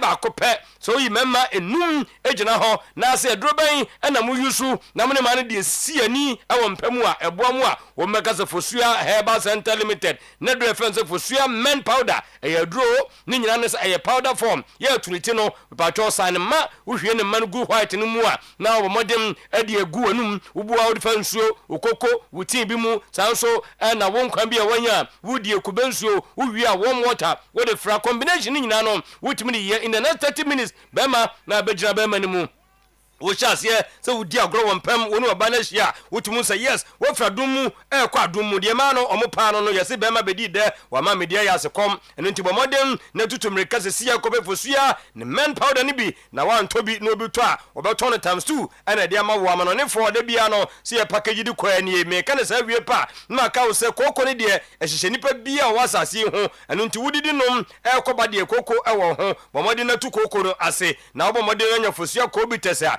the tense 3 die no obomodem ama wuti gaga koko nsunso so ba kono no koko didi hu cha wan hwe be frɛ wani koko no wudie no pra moja ana se fifiri woto wadre ba kopɛ Fosua kobites wa wie ne sa pɛ no Mr. no behia bi ade asi akire ne nyina no ene se wonum anya wo de aduane si wo wo se yanya na fei kotwa kakra nsa na watimi aba abedidi ne nyina nso 3 die no wudie de ya bosome ɛkɔ na asan aba ene na ho ayo den wadre Fosua ne Herbal Mr. okɔ apidang Mr. Herbal Fermen Samenko Sampdoria wo Kejetia Accra no St. John CFC bus stop wo be Ecobank no go so the sister May ho sunyane fiapri ebebedu free twembra dum Promise Herbal Tachiman Jamestown babiani Adom Herbal 0244 017097 0552 812912 na wabomodem anja Fosua yen Herbal powder men's cocoa bitters na fe wanya meshane bi etomanyama akoyie tesede obia bo Jacob Colambek abaso ne nyina no enese wadwene Ghana for home wose edan no ba bia sie ne de ohia eyenkanea wunya nkanea ene obetumi no family motimi akotenam mesi ene wo ha ne 2 years obetu ani tete na so na fe adane utipaye wo ze pesika fro e de akohan fro nemom wo de aka ne se yenwo yemfama kakadia ye no beko site ho na fein yasese bo no e de akyerɛw ye wie pa na aka cho se tuamu sei de aka no tuane kakran meka sanyina no na efie no wutimu da ye kwa housing hole wiring PVC pipe fitting electrical force service CCTV installation fire alarm system pole working gate automatic motor installation air condition no emuna yebo na the other than so ye service e de ma electrical fence installation no ye de fa ho se de be ya konfoko na afi chinua na je so no ano woda ho kana na wo fie no wo ya ache ye tufo se wa momodem no asesa wo yes no aguso no adakope ejabeto fie ne mu sa tupae nyina no fa ko Jacob Colambek Company Limited na afi onya ho adwuma emfa makronom abo hia donko ni ye best brain ye wo hye mu entem 0536 006 441 0245 718 958 nuwanya Jacob Colambek Company Limited no wa fie no e de amount Franco ena seme nka wo se na no de wo tene se wo na ye 20% discount off and what dey free so after so ni mpanimfo hye so da bi Franco wo de so wo no ye wo sa do ye ne bra be ye Ghana for eno nti efie da ni nyina ne se obi bebo madino nya washing machine na sifie ho microwave blenders generator CCTV camera function ne monitor video anytime anywhere eba ne se ye no nkra yɛ nsɛm so dia Nokia Samsung iPhones ni nyina no bomode ne anti bi nka ho ɛna wɔde 40% ɛna aba sɛ deɛ wɔyi ɛde afiri nyama bia mebɔ so a wo ba bɛtɔ no wɔ naso ɛyɛ ɛno nti wobɔ mmɔden kɔ deɛ wɔ Adaba Jewel Challenge Bishop Adum Old Macon Kofo Clinica ho nyina no entete so kro no a ɛna wate so deɛ ma wɔ 0245 316969 0245 316969 adurani yɛ baako pɛ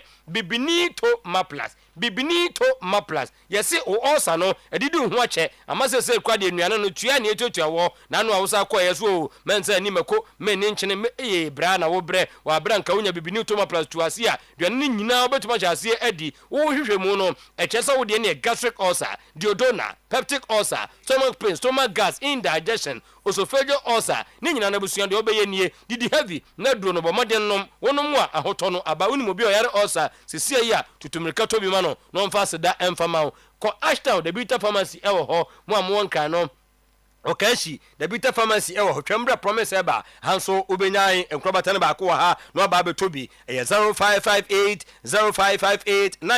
0541 337 no wanya bibini toma plus akotu osanase amanyama akoyie mese se restaurant no nkofo medidi twoba ho se nkofo ma yade o mo complain ne ade awote ni nyina ne se nanu odina duane so ohoro ne nsa bantate abefum afa odidi enyeyie nwansa se de esi atwa wahia no ema hokra no enya akono bomodin patumpan insecticide spray first spray on mo hobeye kama hwehwem obi adidi ho no matum say yes environment no ekoyie edema no office ho no efie ho pebi ekoho ekum so nkonsuo ntontom sanso na ntatia ntafre na fe so nwanwa no ebekum mu nyina buburuja ade dewo tumpa ho ne se wakunkum mo ne nyina wi a wawura dem ho no na agyaw enkahwam edem wo ye ye de lemon lavender na de fra ede ye we de 15 minutes time bomodin wura dem ho kata bia so ensan encho ye nkok sokoban kumase Accra Epokuas ACP takwade hakuna matata 0553 082674 0553 082607 nuonya atumpan insecticide spray Cal Chaco toothpaste de na nanom edetete ye mamenom edetete ye ntete no bra ne aburubodi tre wi ade bidia fra aburubro so ade twese ne asia ye fita na neje abafi honom no saade no na Samara company akofade aba se de ye nyemu Cal Chaco toothpaste emwa na fei ye mfiri saade no mu emfiri sanse anopa masori ya meba adwuma mede no manya bre aburubodi tre de bidia dia fra eno ntia ye no preko se de emwa enyu se fita food and drug board stamp no etimi ase aboa masese de mo tone maso no ye tone ntam so ema enloko mu esika provision shop shop mo nyina no munkopa bi entu sanse card ye eno ane nyina no obia eyuso 0246 864 798 0501 454 462 no nya Cal Chaco toothpaste amanyema akoyie Christian Service University uwie school no a company bia bewura mo no obaso so sanse wakoje ntete papa eno ntina meka wo September bosume no ya wurama wia ne sa yes undergraduate and postgraduate programs no ya bie kwan no ade atum admission no ye je ne sa de a wo ba MA Event Management 1 year MSc Digital Marketing and Supply Chain Management and also 1 year kai say MSc Corporate Planning and Governance 1 year BSc Cyber Security 4 years Diploma in Business Study and also 2 years hostel ne de edda from year papa scholarship no edda ho edemo de aggregate 6 to 15th at the Airba Food Bank program no egusu a ekoso Mamoda campus no ye ma oduane di yes na kama na fei anyama ekoyie content and video no so bodo blue no miensa bo CSUC Edu Ghana uwie park I say e odno kwada so near Santa 100 meters off Star Junction or friend 0246 275 375 0246 275 375 Eba phones and accessories Ghana force here to so near sorry why ya dear papa ni nyina ne say obi anya iPhone bi anya so nkra wo obekura iPhone no e bon yi he iPhone kwa no bi fa witimi bon tetes as see pe no akwadwo ade akwasa kraman isi samana ho ntimi mfanya hwe eno nto obi anya bia wo pe na see pe no so no ya na efi se bo no ehu se nya hu sa wuyi no kra to nche Ania, Yasabo Modembra, we hear iPhone SR, see a year, now cry 800 Ghana Shobotum, or Ghana card account, Uboraya Suya, yet the phone is showing some, Abian Awache, Bosumi, to trade their can phone in Yaudia, Ubiapa, your iPhone 13, and also Siamanoka say, Ukra 1800 Ghana, now the Mayan pair, now favorite to a Ghana card, and also the Akano, to Tanakadankada, phone, Abayo Japadie, and into Bomodem, so be PM, our Ajokumbe, and Okako to future near to our ho, or make you be also much obia, now phone the amount, nay, National Cobra, once I ababeje, who here collector and grant a piano, so we'll do a chi, and you come see a doom at the Combe and Mercado Plaza, opposite Ubiapa, no Akasan Candia, your one Crabatan Bebre, a circle inside American Mall, circle mall block. A shop 21 and a circle TikTok lane adjacent modern photos 0200 689 175 0200 689 170 no nya ever phones and accessories no than phone they show some wa bra wu tuamu 40% na dia kano ayen kada yenko fe yase obi aduru hono sanse hepatitis ateten krofo amanka kontuo no nyama be disconjoy nanso ohenre akoso do ya aboa ama yade ni nyina watu ase Power Specialist Herbal Hospital, one and corporate hepatitis, one word, obaji de fruit, some fatty liver, prostate ulcer, fibroid kidney stone, escano, yadiaba liver care, eboa, ama liver no, etimi ejine ye kama, gilka gil herbal master and capsules, yanwa casano dear, mema nkwa, and enom, a yisi mama mai, ama mufra drumu, edeko adrumu, yanko akra kobenia. ACP Power Bar Stop, Kumasi Efe Sebusumchu Road, Draya Junction, Takradi, and Naji Estate, one Hantama Bank, and a paying 0244 544 422 0200 3838 31. Nuanya Power Specialist Herbal Hospital, Rockstars Roofing, Ninano, and it's a city no apeke, Sadolano, Ewa from Kakradia, and your Brabe enjoy 25% discount off. A bra win here and chance to say aluminium product, no, yen name say a papa. We and chance be the fan aloe zinc, and the other ball down swahe, and from Manfa say, and we are more say, and soon to say, and who empa, not just half a ball. Ninano, or be our Nasuye, and Untibra, now if you go ball down so, a bra yato so 25% at the free swore, make kind of side nationwide, Ubo room now friend number ya, babyano, and to swallow a co at the mount 0501 453 869 0544 338 042. Nanon so when your Rosters Roofing, Yamra enough with Lovek Group of Company, and a make out say Super Lovek dear, Wabawa Kamua, no cows if you ho, Maho and your de, Ninano, and it's a TV no, fridge no, iron no, blender no, fire no, aircon no, washing machine, Benes no, Nina with your hoa, and my fiatana, it to me a kama, yet dear no, a papa, Tinamaka was so doom near Prudential Bank, Kajetia, empty and pizza to all, Krabatan Bako, opposite CBG Bank no ebi wo so fulan so ya ben station no sanso ana kajetia Morocco yon krabata na ba ko tech wo tech station outside sunyane de oboase techima akra tamale boga wa ni nyina no krabata na bi e wo ho ya no akai say uptown promo price no o say the uptown foods no mo amadi du ho da no mo nem say aduane de dedew ne say the promotion ene ye eno ntemu a mo bedi chicken noodles no na nkai 160 Ghana na moto no say CID obowura uptown fuswa 55 Ghana and ye de ema wo monswa na mo ba mo pe assorted fried rice no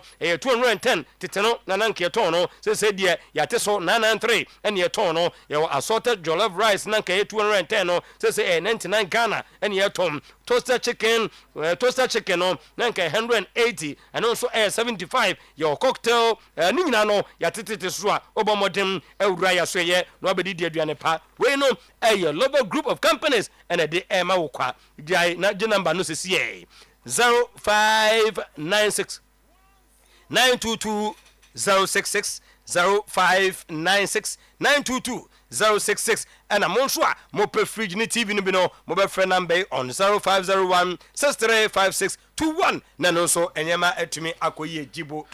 Okay, Clementino the darling boy ye beda wase se odi aboafo wonsem abeguo ede amaye ye toaso ye befie na Dangerman ede nsem wo fie aguo ede amaye Oniadofo uti Oyerepa 100.7 FM. Okay, answer na Dangerman beba na mamenko Medina nkran aha ukopiem wo Nisi Pharmacy ewo Medina sisie ya omo TV kesepa na omaso na manfo twa ho hia omohwe program no adwumayefo wo Nisi Pharmacy o Medina, Gloria, Rahel, Mabel, Dufie, Mommy, Gladys, Ike, Kevin, Philip, Rose omo nyina ya adwumayefo mo ewo ho ya chairman opai mo ne mo boss Enoch na omaso mo TV kama manfo abegina mo ehwe show no yese ukọ wa susu a bafo omo hwe show no ewo ho danger ya da ma say dan den nyina ene obi a wo hwe ye bia ne ba bia wo hwe ye firi bia no ya da wase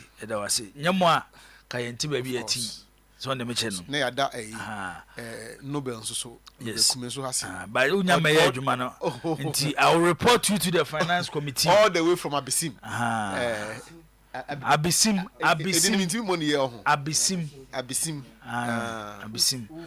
obewura sunyane a den de dikan no ofri kuma se kwa den de dikan no abi se we ne abi we nim kakra o na dikan san wura sunyane Abisim de se ho na Mickey Charles ona David ni fie na ho na o say or vision unit credit on the manager wo ho na de ne mu bedu until I'm see no disclosure no David you don't from ha no any possible the rate once a boys ni be chira sir no mo be chira no be kan se o we na be kan se go wa so o be bra ma adwuma ne Leja yanko ya obia tenaso mo hwe TV so afi o mani obia ti no mo yanko sadwe am say Zach ebe hu adwuma ana ebebisa no so beti match boy kakra House of Folks set to outsmart Rene Hedink and his lawyer again as they are going to register some more players. Solomon Agbesi headlines the list. Boss has to more to be registered. And I said, "Ban Nashase." But in which number register players no. Hey. And I said, "Ban Nashase." I say, but immediate effect. Because immediate effect, and I said, "Brenna on Saka now." Until I say they are set to outsmart. Oh, better than outsmart. To say information you're picking say.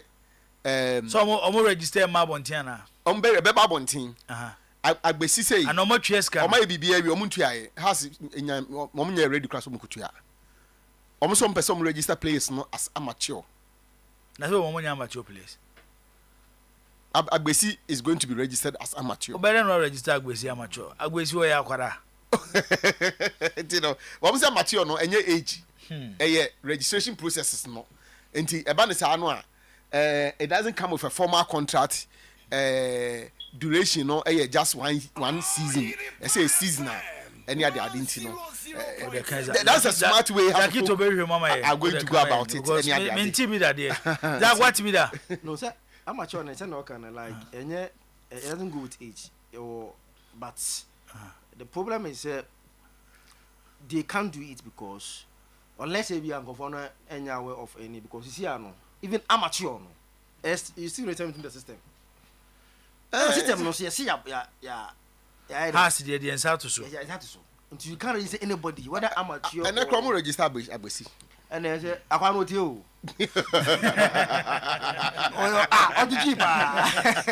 otichipa yanko yani boss confusion rocks Kotoko IMC technical team and playing body in a blame game. Zito didn't want to play. Is it true Zito didn't want to play the top 4? And Kwesiapia says he doesn't care about the results. And players don't want to play the Super Cup. Uncertainty hangs in the necks of everybody in the team. Zito's future is in the balance. For Bubumuba, they did kind of boss. Information I have picking here. I say IMC for no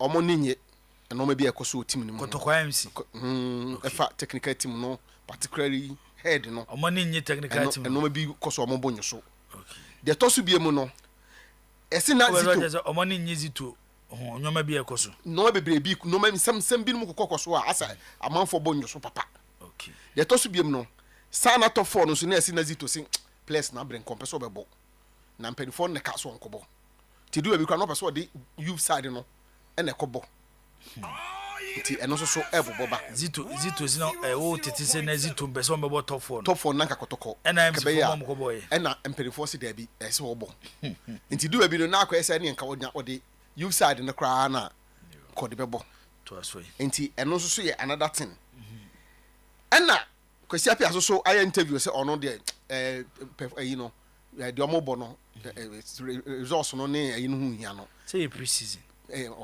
pre-season ti no de ka ofa ne say oye interview ni free Kenya ai oye free Kenya ka ofa ne say anka ni nyina achi no league no ene Africa na kotoko bebo no say we mu nyina aba na say still prepare team no de kwa on de enu nti na omo insist say top 4 no say omobo no na eno na yetete say players na ka kire mpanifo no say so mbo kwan bi o mbefa so a o metima shift ayi super cup no match na ko another date and common mpanifo nka no shift because o ma bre enya de a o mo wa energy am de bebo sa ball no kwese de be won say kwese de ya o won say o ma break wo mo so mbe resume ochena na o mo resume ochena o mo training ochena ya wada ifiada na me nda o mako na kwese de o ma bo nti na say bre no da so hyehyɛ chom tika players no say ke be yaka na na penkramo ne penifo efifo penifo kasanka omo nyimfi kwesiada no players na ka championship say omo ka che technical team ke be yaka Sunday game no omo penifo na mane na nka omo nyaabo na nka omo nyaabo champions oh baby eni no na nka omo nyaabo eno kwa ye ya man for the messages ba say omo ntia say game baby eni na ekoso eti eno so e wo ho no mo de twa to ne boss information aye picking say some IMC members are happy with Zito, and in fact, yet say there are suggestions say bia German Bruni be betimi aba. I hon komodie krafia say ko. Aza go fa German Bruni asem ya. German Bruni bi. Ama we be komodie ne kokko kon dia. Ba for ne German Bruni. I hear na Zito akọ back to technical director no. Nti eno dem nya sure say ba so. Hon komodie ko so pa. Nya sure say. O dem me sure say we aminu anu de omatete no so bra be kan ho. Nya sure. Eno so ebe ko so eno so e wo ho no mo. After terminating Johnson Owusu's contract yesterday, Inusa Musa, Jordan Emisa, Michael Sefa, and Joseph Amwa are the next to be offloaded. But is Zito aware? Huge question mark in so is your information I have no chile say players ni bi ho no mo a yet twa mo contract ma Zito as o sheda nim ho yi papa sa ninsanim sa na information ya pick no ebi ni hwan o ma bom din de na o hwe ma Zito nsanim for instance say o say Johnson de Zito na ma ne ba ye o yeah nti ono say ni contract no aye twam no ebia na ha no hwan say Zito na ma ne ba ye say bia na Zito nya awe kwa Johnson wo bobo obi ehu no say ani say ko mo hwe nkakra so ho nti Joseph Amo asoso de ekonkon ho no mo Inusa asoso e wo ho na Michael Sefa asoso de e wo ho no mo a ni nyina no ase ye sheda say Emisa de Matisse so ni kolon se ni ye sheda ni coach ntina se ni nkomo no yie papa ezo bezo che se IMC for na afa chom ni place kese se ni ye etitin de I doubt utieti nkomo no mutieti nkomo ni mu a nye ni nyina na mejudi de ba members meje me pacho men doubt ensem audio na yentimi mbobo no anopa nti ankanya sa anka bi anka utie bia ka obeti ensem wo so mpa no paper menkasa but asemwe pote no ena menti ase wo information ye peke ne de e kire se etina me pacho mbo o de yemfo bi se Johnson even se Johnson se wusu Johnson wusu okay coach ni pe no ena management ni pe na na sa na be so kire ena management ni wo tumi chen coach to mako terminate ne contract players ni bi wo hono mo a ya terminate contract na coach no onya we ebi ni Johnson no ebetuma ba se wo ka ho okay o de to aso nti eno so ena na boss We are just at 50%. It's a progressive process, but also gradual process. Coach Didi Dramani on House of Folk work so far. It is just a process. And China say development here a progressive. We are 50 to 60%. By the start of the league, may I sure say I'm will be 85-90. Well, that is your ratings. I cannot take it away from you. But from our expectations, as working with the team and then having done about 43 sessions up to date, that is how we rate our team. To be honest with you, our approach is that we are preparing our team within our periodization plan. And the week we're entering into the preseason, we're in our third phase of our preparation, and we're in the fourth week of our preparation. Let's just say, you do stage and high profile games. Never do stage, nothing about 60 minutes mark. Until now, about low profile matches, let's say, and 9. Now you were the medium profile matches, but I was saying you were into high profile. Anytime I have a ball match, you ball, but no heart of life. And if you watch us every game, you have a fast squad. That's a fast squad, you deload it, because load no dorsal. So the player, you more being copra unnecessarily. You know, you deload the player, no. So we bought 19 minutes, the next one, the next one, the sponsor, now it's so abba. You know, now you observe it, or be a young say, oh, that's also keeping it. The game has become so technological and scientific that one might and one caught two.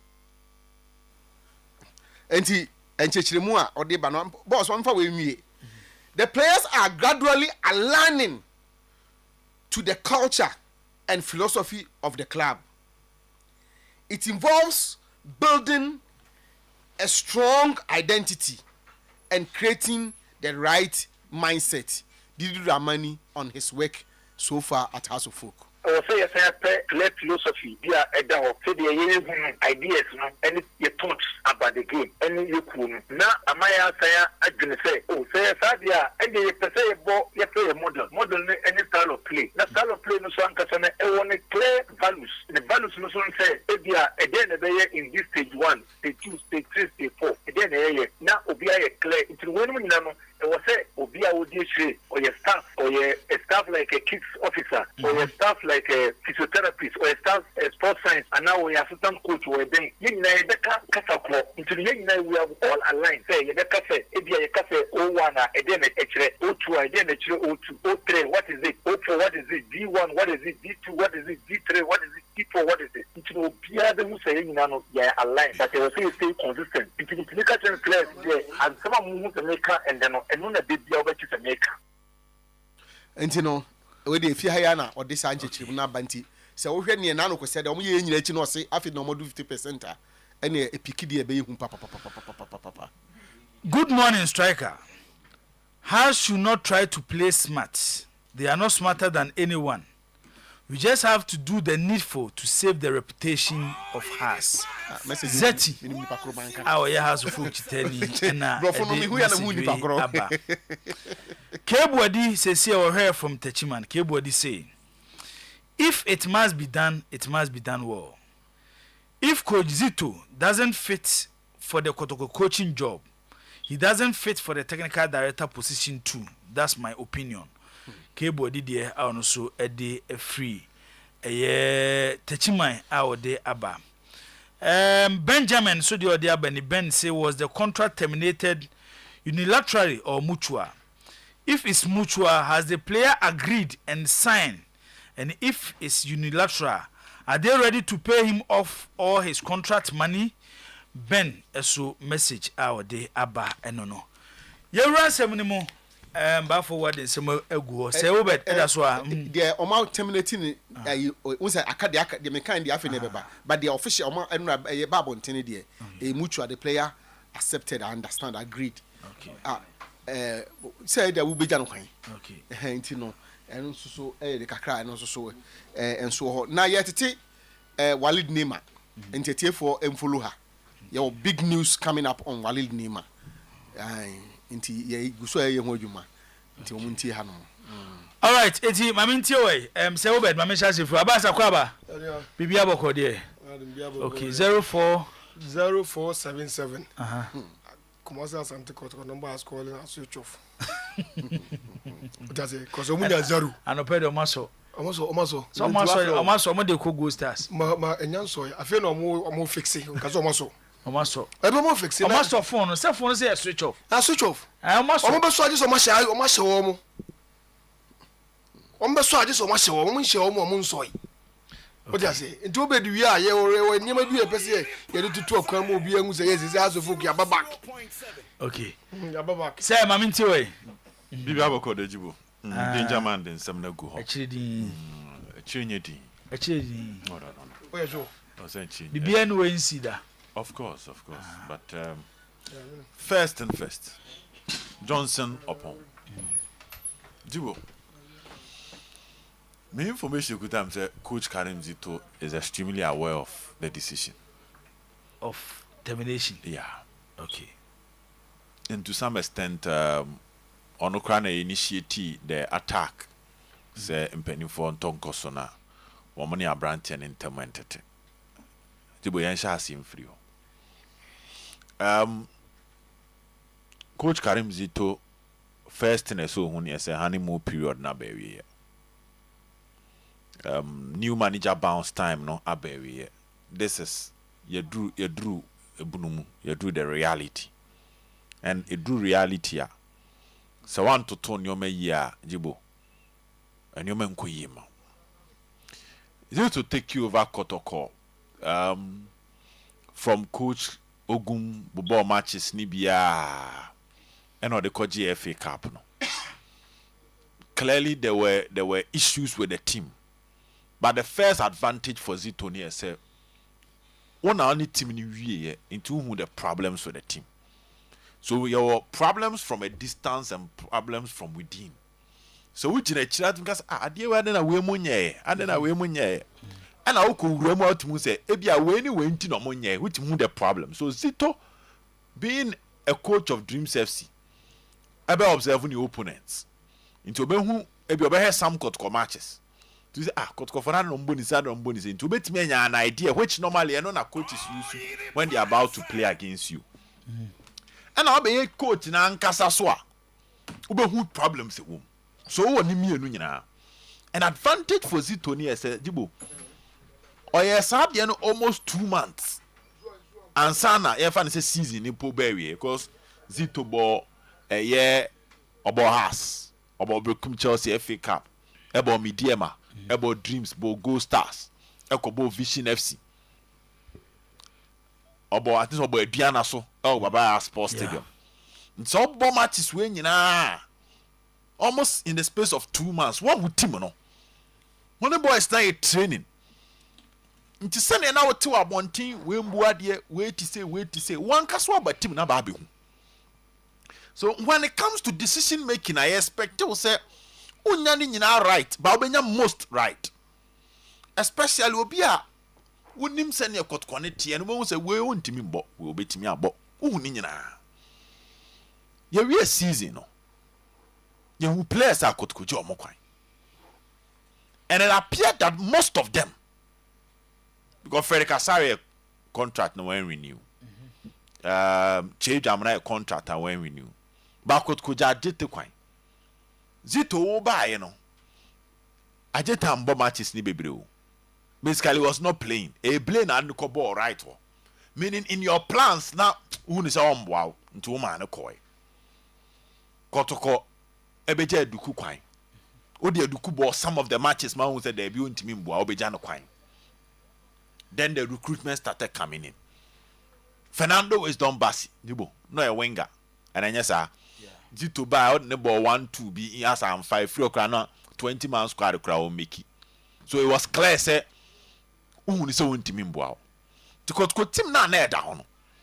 Near our Kamara and your Lord Amwa right back. Patrick Esiedu. Samba Ablo.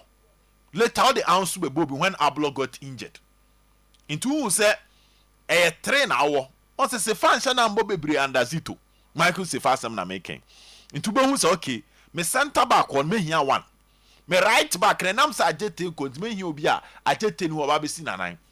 Patrick Esiedu na about left back why and Esiedu will definitely need somebody to compete with him. In fin blake ko. Che Jamana ko. inti menu apiki ACL. There's a fifth one and as well lose 3. And in the course of the season, there were times and now the Samba about 6. So if you are taking Samba back to the center back position, a say in fifth you need somebody to come and fix, especially they are not any boy in team menu so on so pra. Because in team played most of them about 32 matches into a pra, you need somebody there. Blay now no versatile timber right back, center back, and DM no so call. So you need somebody. Change amana call. And a Samba so free 6. Echo back to 10, 4. Until you need players in the middle. This is a dear one cast what 10 observe it. On the wings, one more basico. You know about what I say. So you need a winger. One more dukuko. So you need an attacker. So the problems to the team, and yet dear, who free chain will be tom way dear one casa. So you are part of the decision making. There is no team ever as a coach in quality taking decisions 100%, but you are part of it. That means I'm common. I could also about 10 players in Bokanazi to Nyawe. No, chance of the kind of pessimistic. No, I don't want to. The comedy, Medidi, and pay Michelle that Jenny 1 minute. And management members need be dinkumo. And Omunya happy about some message in Quabontino.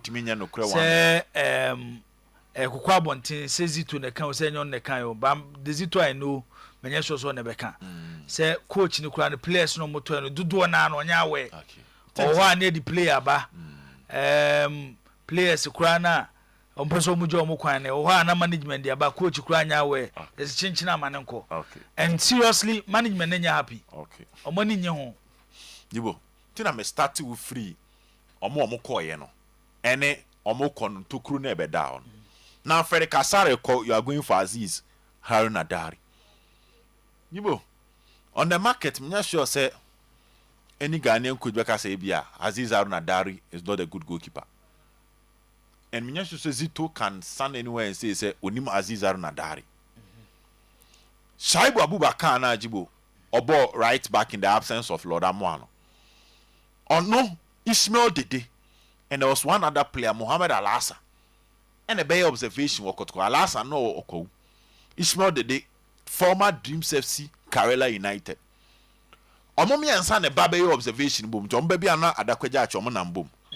Shaibu Abubakar na technical team ne fano. Enti yibo she yenim she krani nim say. So I am fan so bimpo na recommend o de am fan say. Obimpo na recommend ya. Obey observation. Emma Ishmael Dede na wuzi to ne na ye adwuma dan wan fa no. Mohamed Alassana no obo okou ajibo on a prince owusu ye adwuma no technical team na mfa no.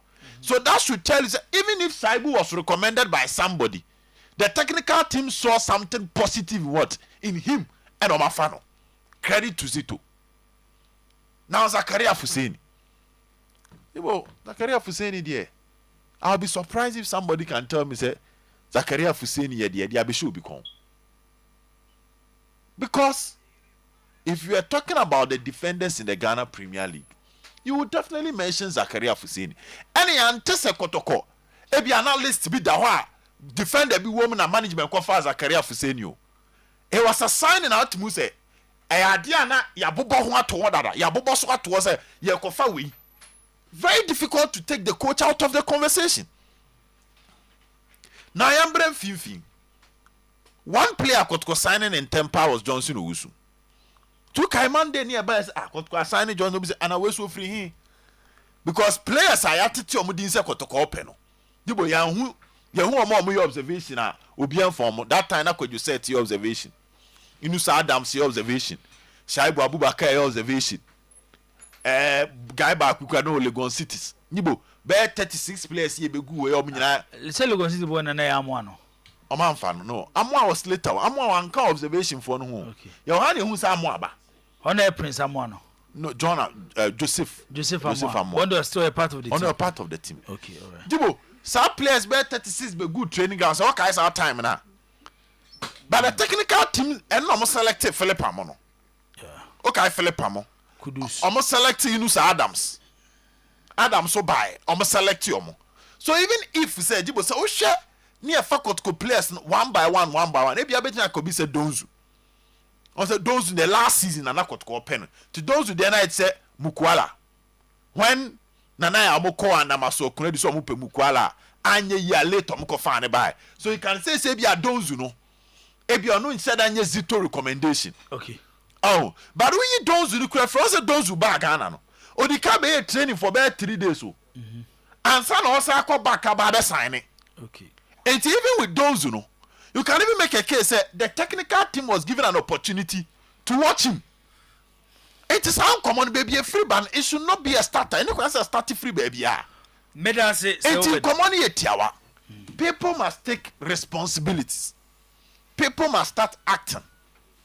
Because the bottom line is ejuma na edin. Enye ejuma ketwa. The honeymoon period is over. And people must start working with the materials they have as a unit. Both the management, both the technical team, so that they will get the best out of the players. When yedi beshewe because yedi beshewe bebe mu ajibo. Send them starting some bo players ne kwan omofa so buy. That should paint the picture. From the who name there. Players buy no. Wait I say virtual obi ana coach ni say majority. Enter make us omo enfa say coach ni mo mumpo no. They were asked to train. Okay. And jibo see am obi be training na den na esi. O assess no. Now what take this? Into kwadwo set be observation. Ano am be. Shaibu Abubakar be. Inu sa dance be. Johnson who ye one player. Ye hu yanse kotko assign no. Zagito, mami tie we. Oh. Asemo.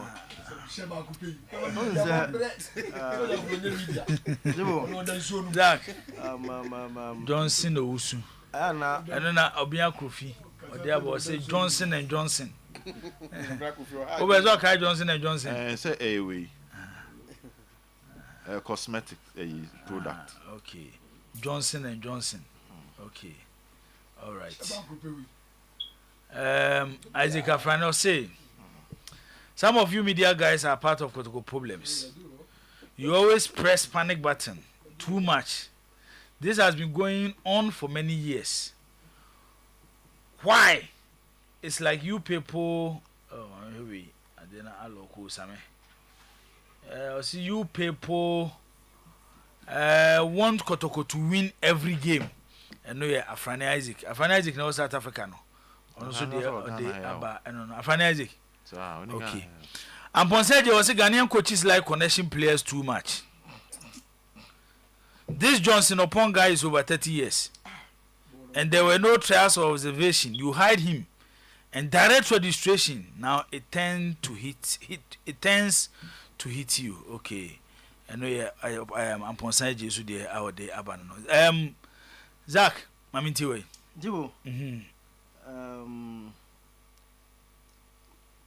Walid Nema Kotoko player. Walid Nema. Okay. I feel more we. Yeah. Every the OBTBR. No, he's on his way currently. Sisi Ayeka say he's almost at the secretariat. I will photo shooter. Now Walid Nema. Yeah, Walid Nema no call secretariat. Be me no more honey be me. Oh, de Sisi Ayede. Say Ayeka say. Right now. Them best me just walk hoda. Sure you kosu ye. Say ekwa okobiya no. Ewo the purpose. Wey purpose no there. Okoye photo shooter. Afọ wakọ hwa mama prepare contract nyina de ama no Walid Nema age contract so ne manager kohwema kosan aba. Omotie na Walid Nema eduru ba before. Osan the Sunday no na no de ma wo mo. Wasan. Sisi ade. Is it wasan? Sisi ade Isaac kan. Walid Nema sign. Kotoko player. Why medical say we? Walid Nema has signed the contract. He's doing the photo shoot today. Kofi Entwas way. Kofi. He has signed 3 years contract. Okay. Was signing 3 years contract with Santo Kotoko. Okay. And I think it ends the discussion now. He's a Kotoko player. Okay. Akwa ba Walid Nema. Unza me kese nya me hwe bi so. Nti o Kotoko player. Okay. Nti Jobati bia no he's a Kotoko player wasan bia. Okay. Enya bia. Jibo. Zach. The reason why nobody shouldn't try to detain minim way ne mpacho one Johnson one and ba kromase. At least Johnson should at least let you know say the coach is aware of most of the players that came to Kotoko. Because some of them on my observation because most of them no one magwa here da. They won't come and sign on.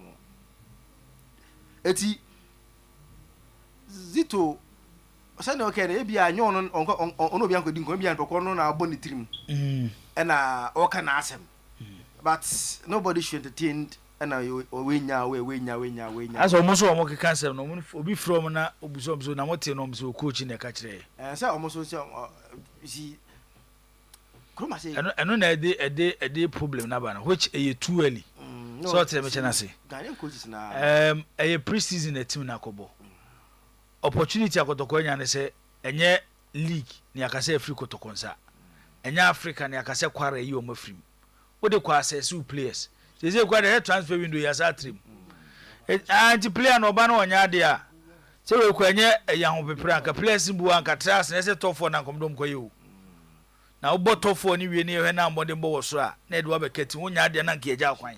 No, I think too early for the noise that is coming around the team.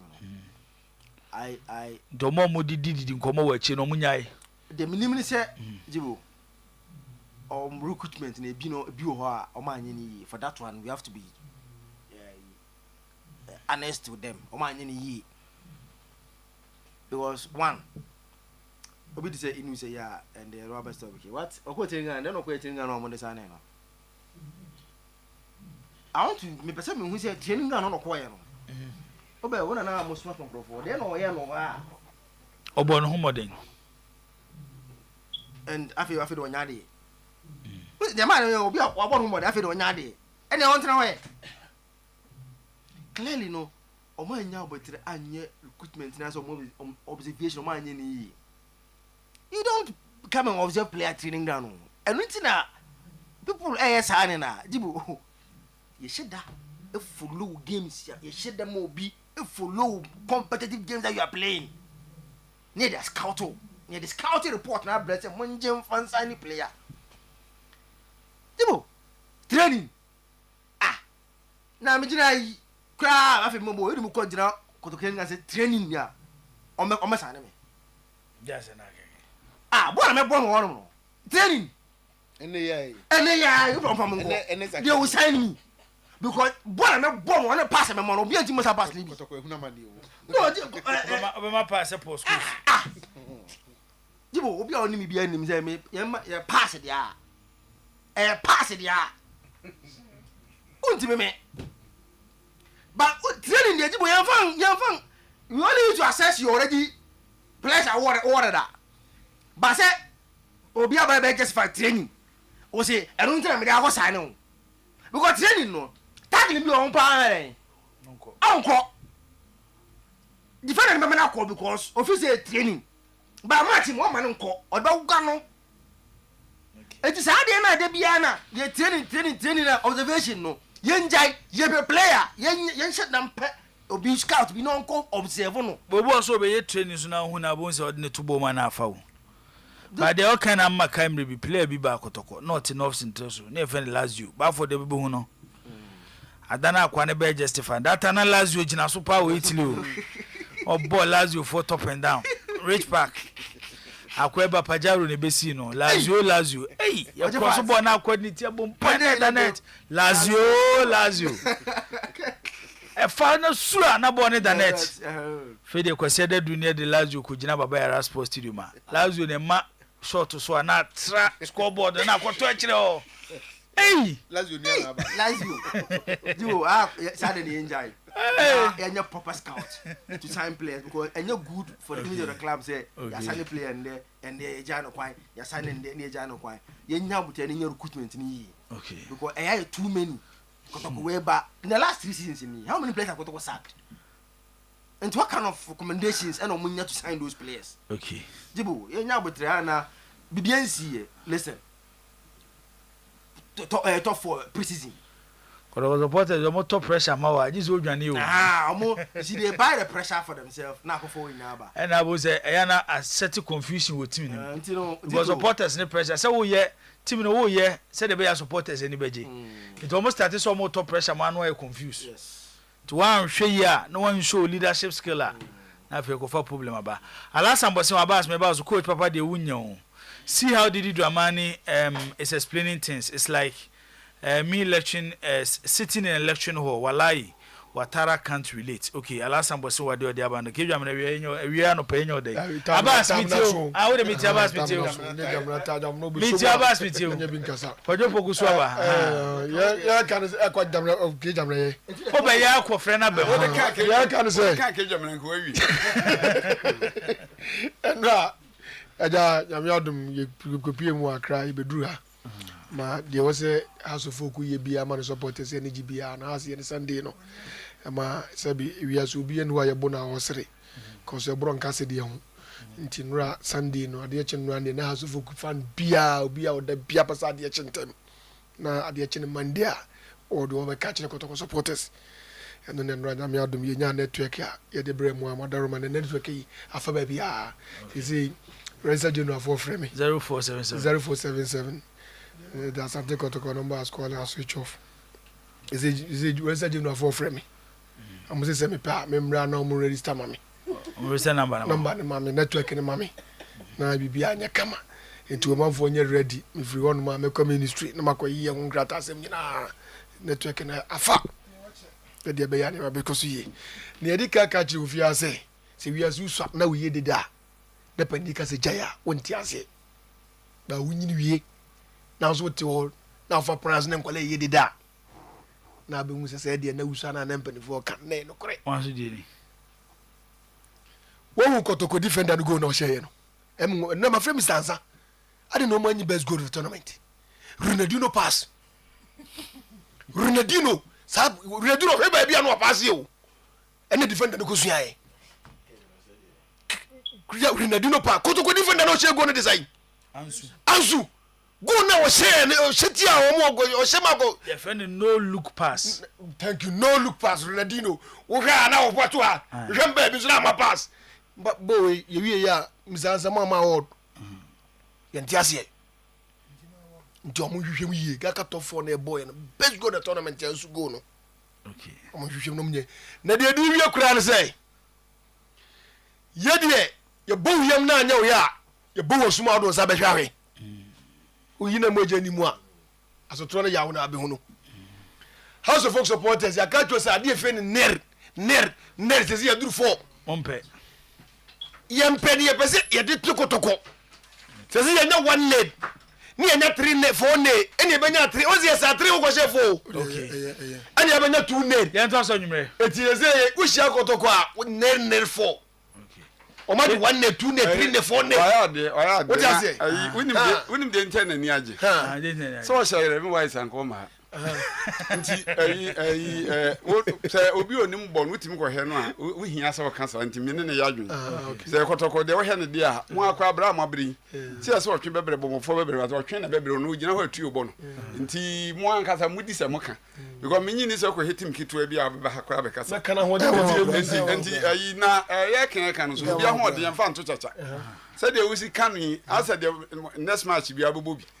so players ma men kan chere so mudi hwamo omudi hwamo abere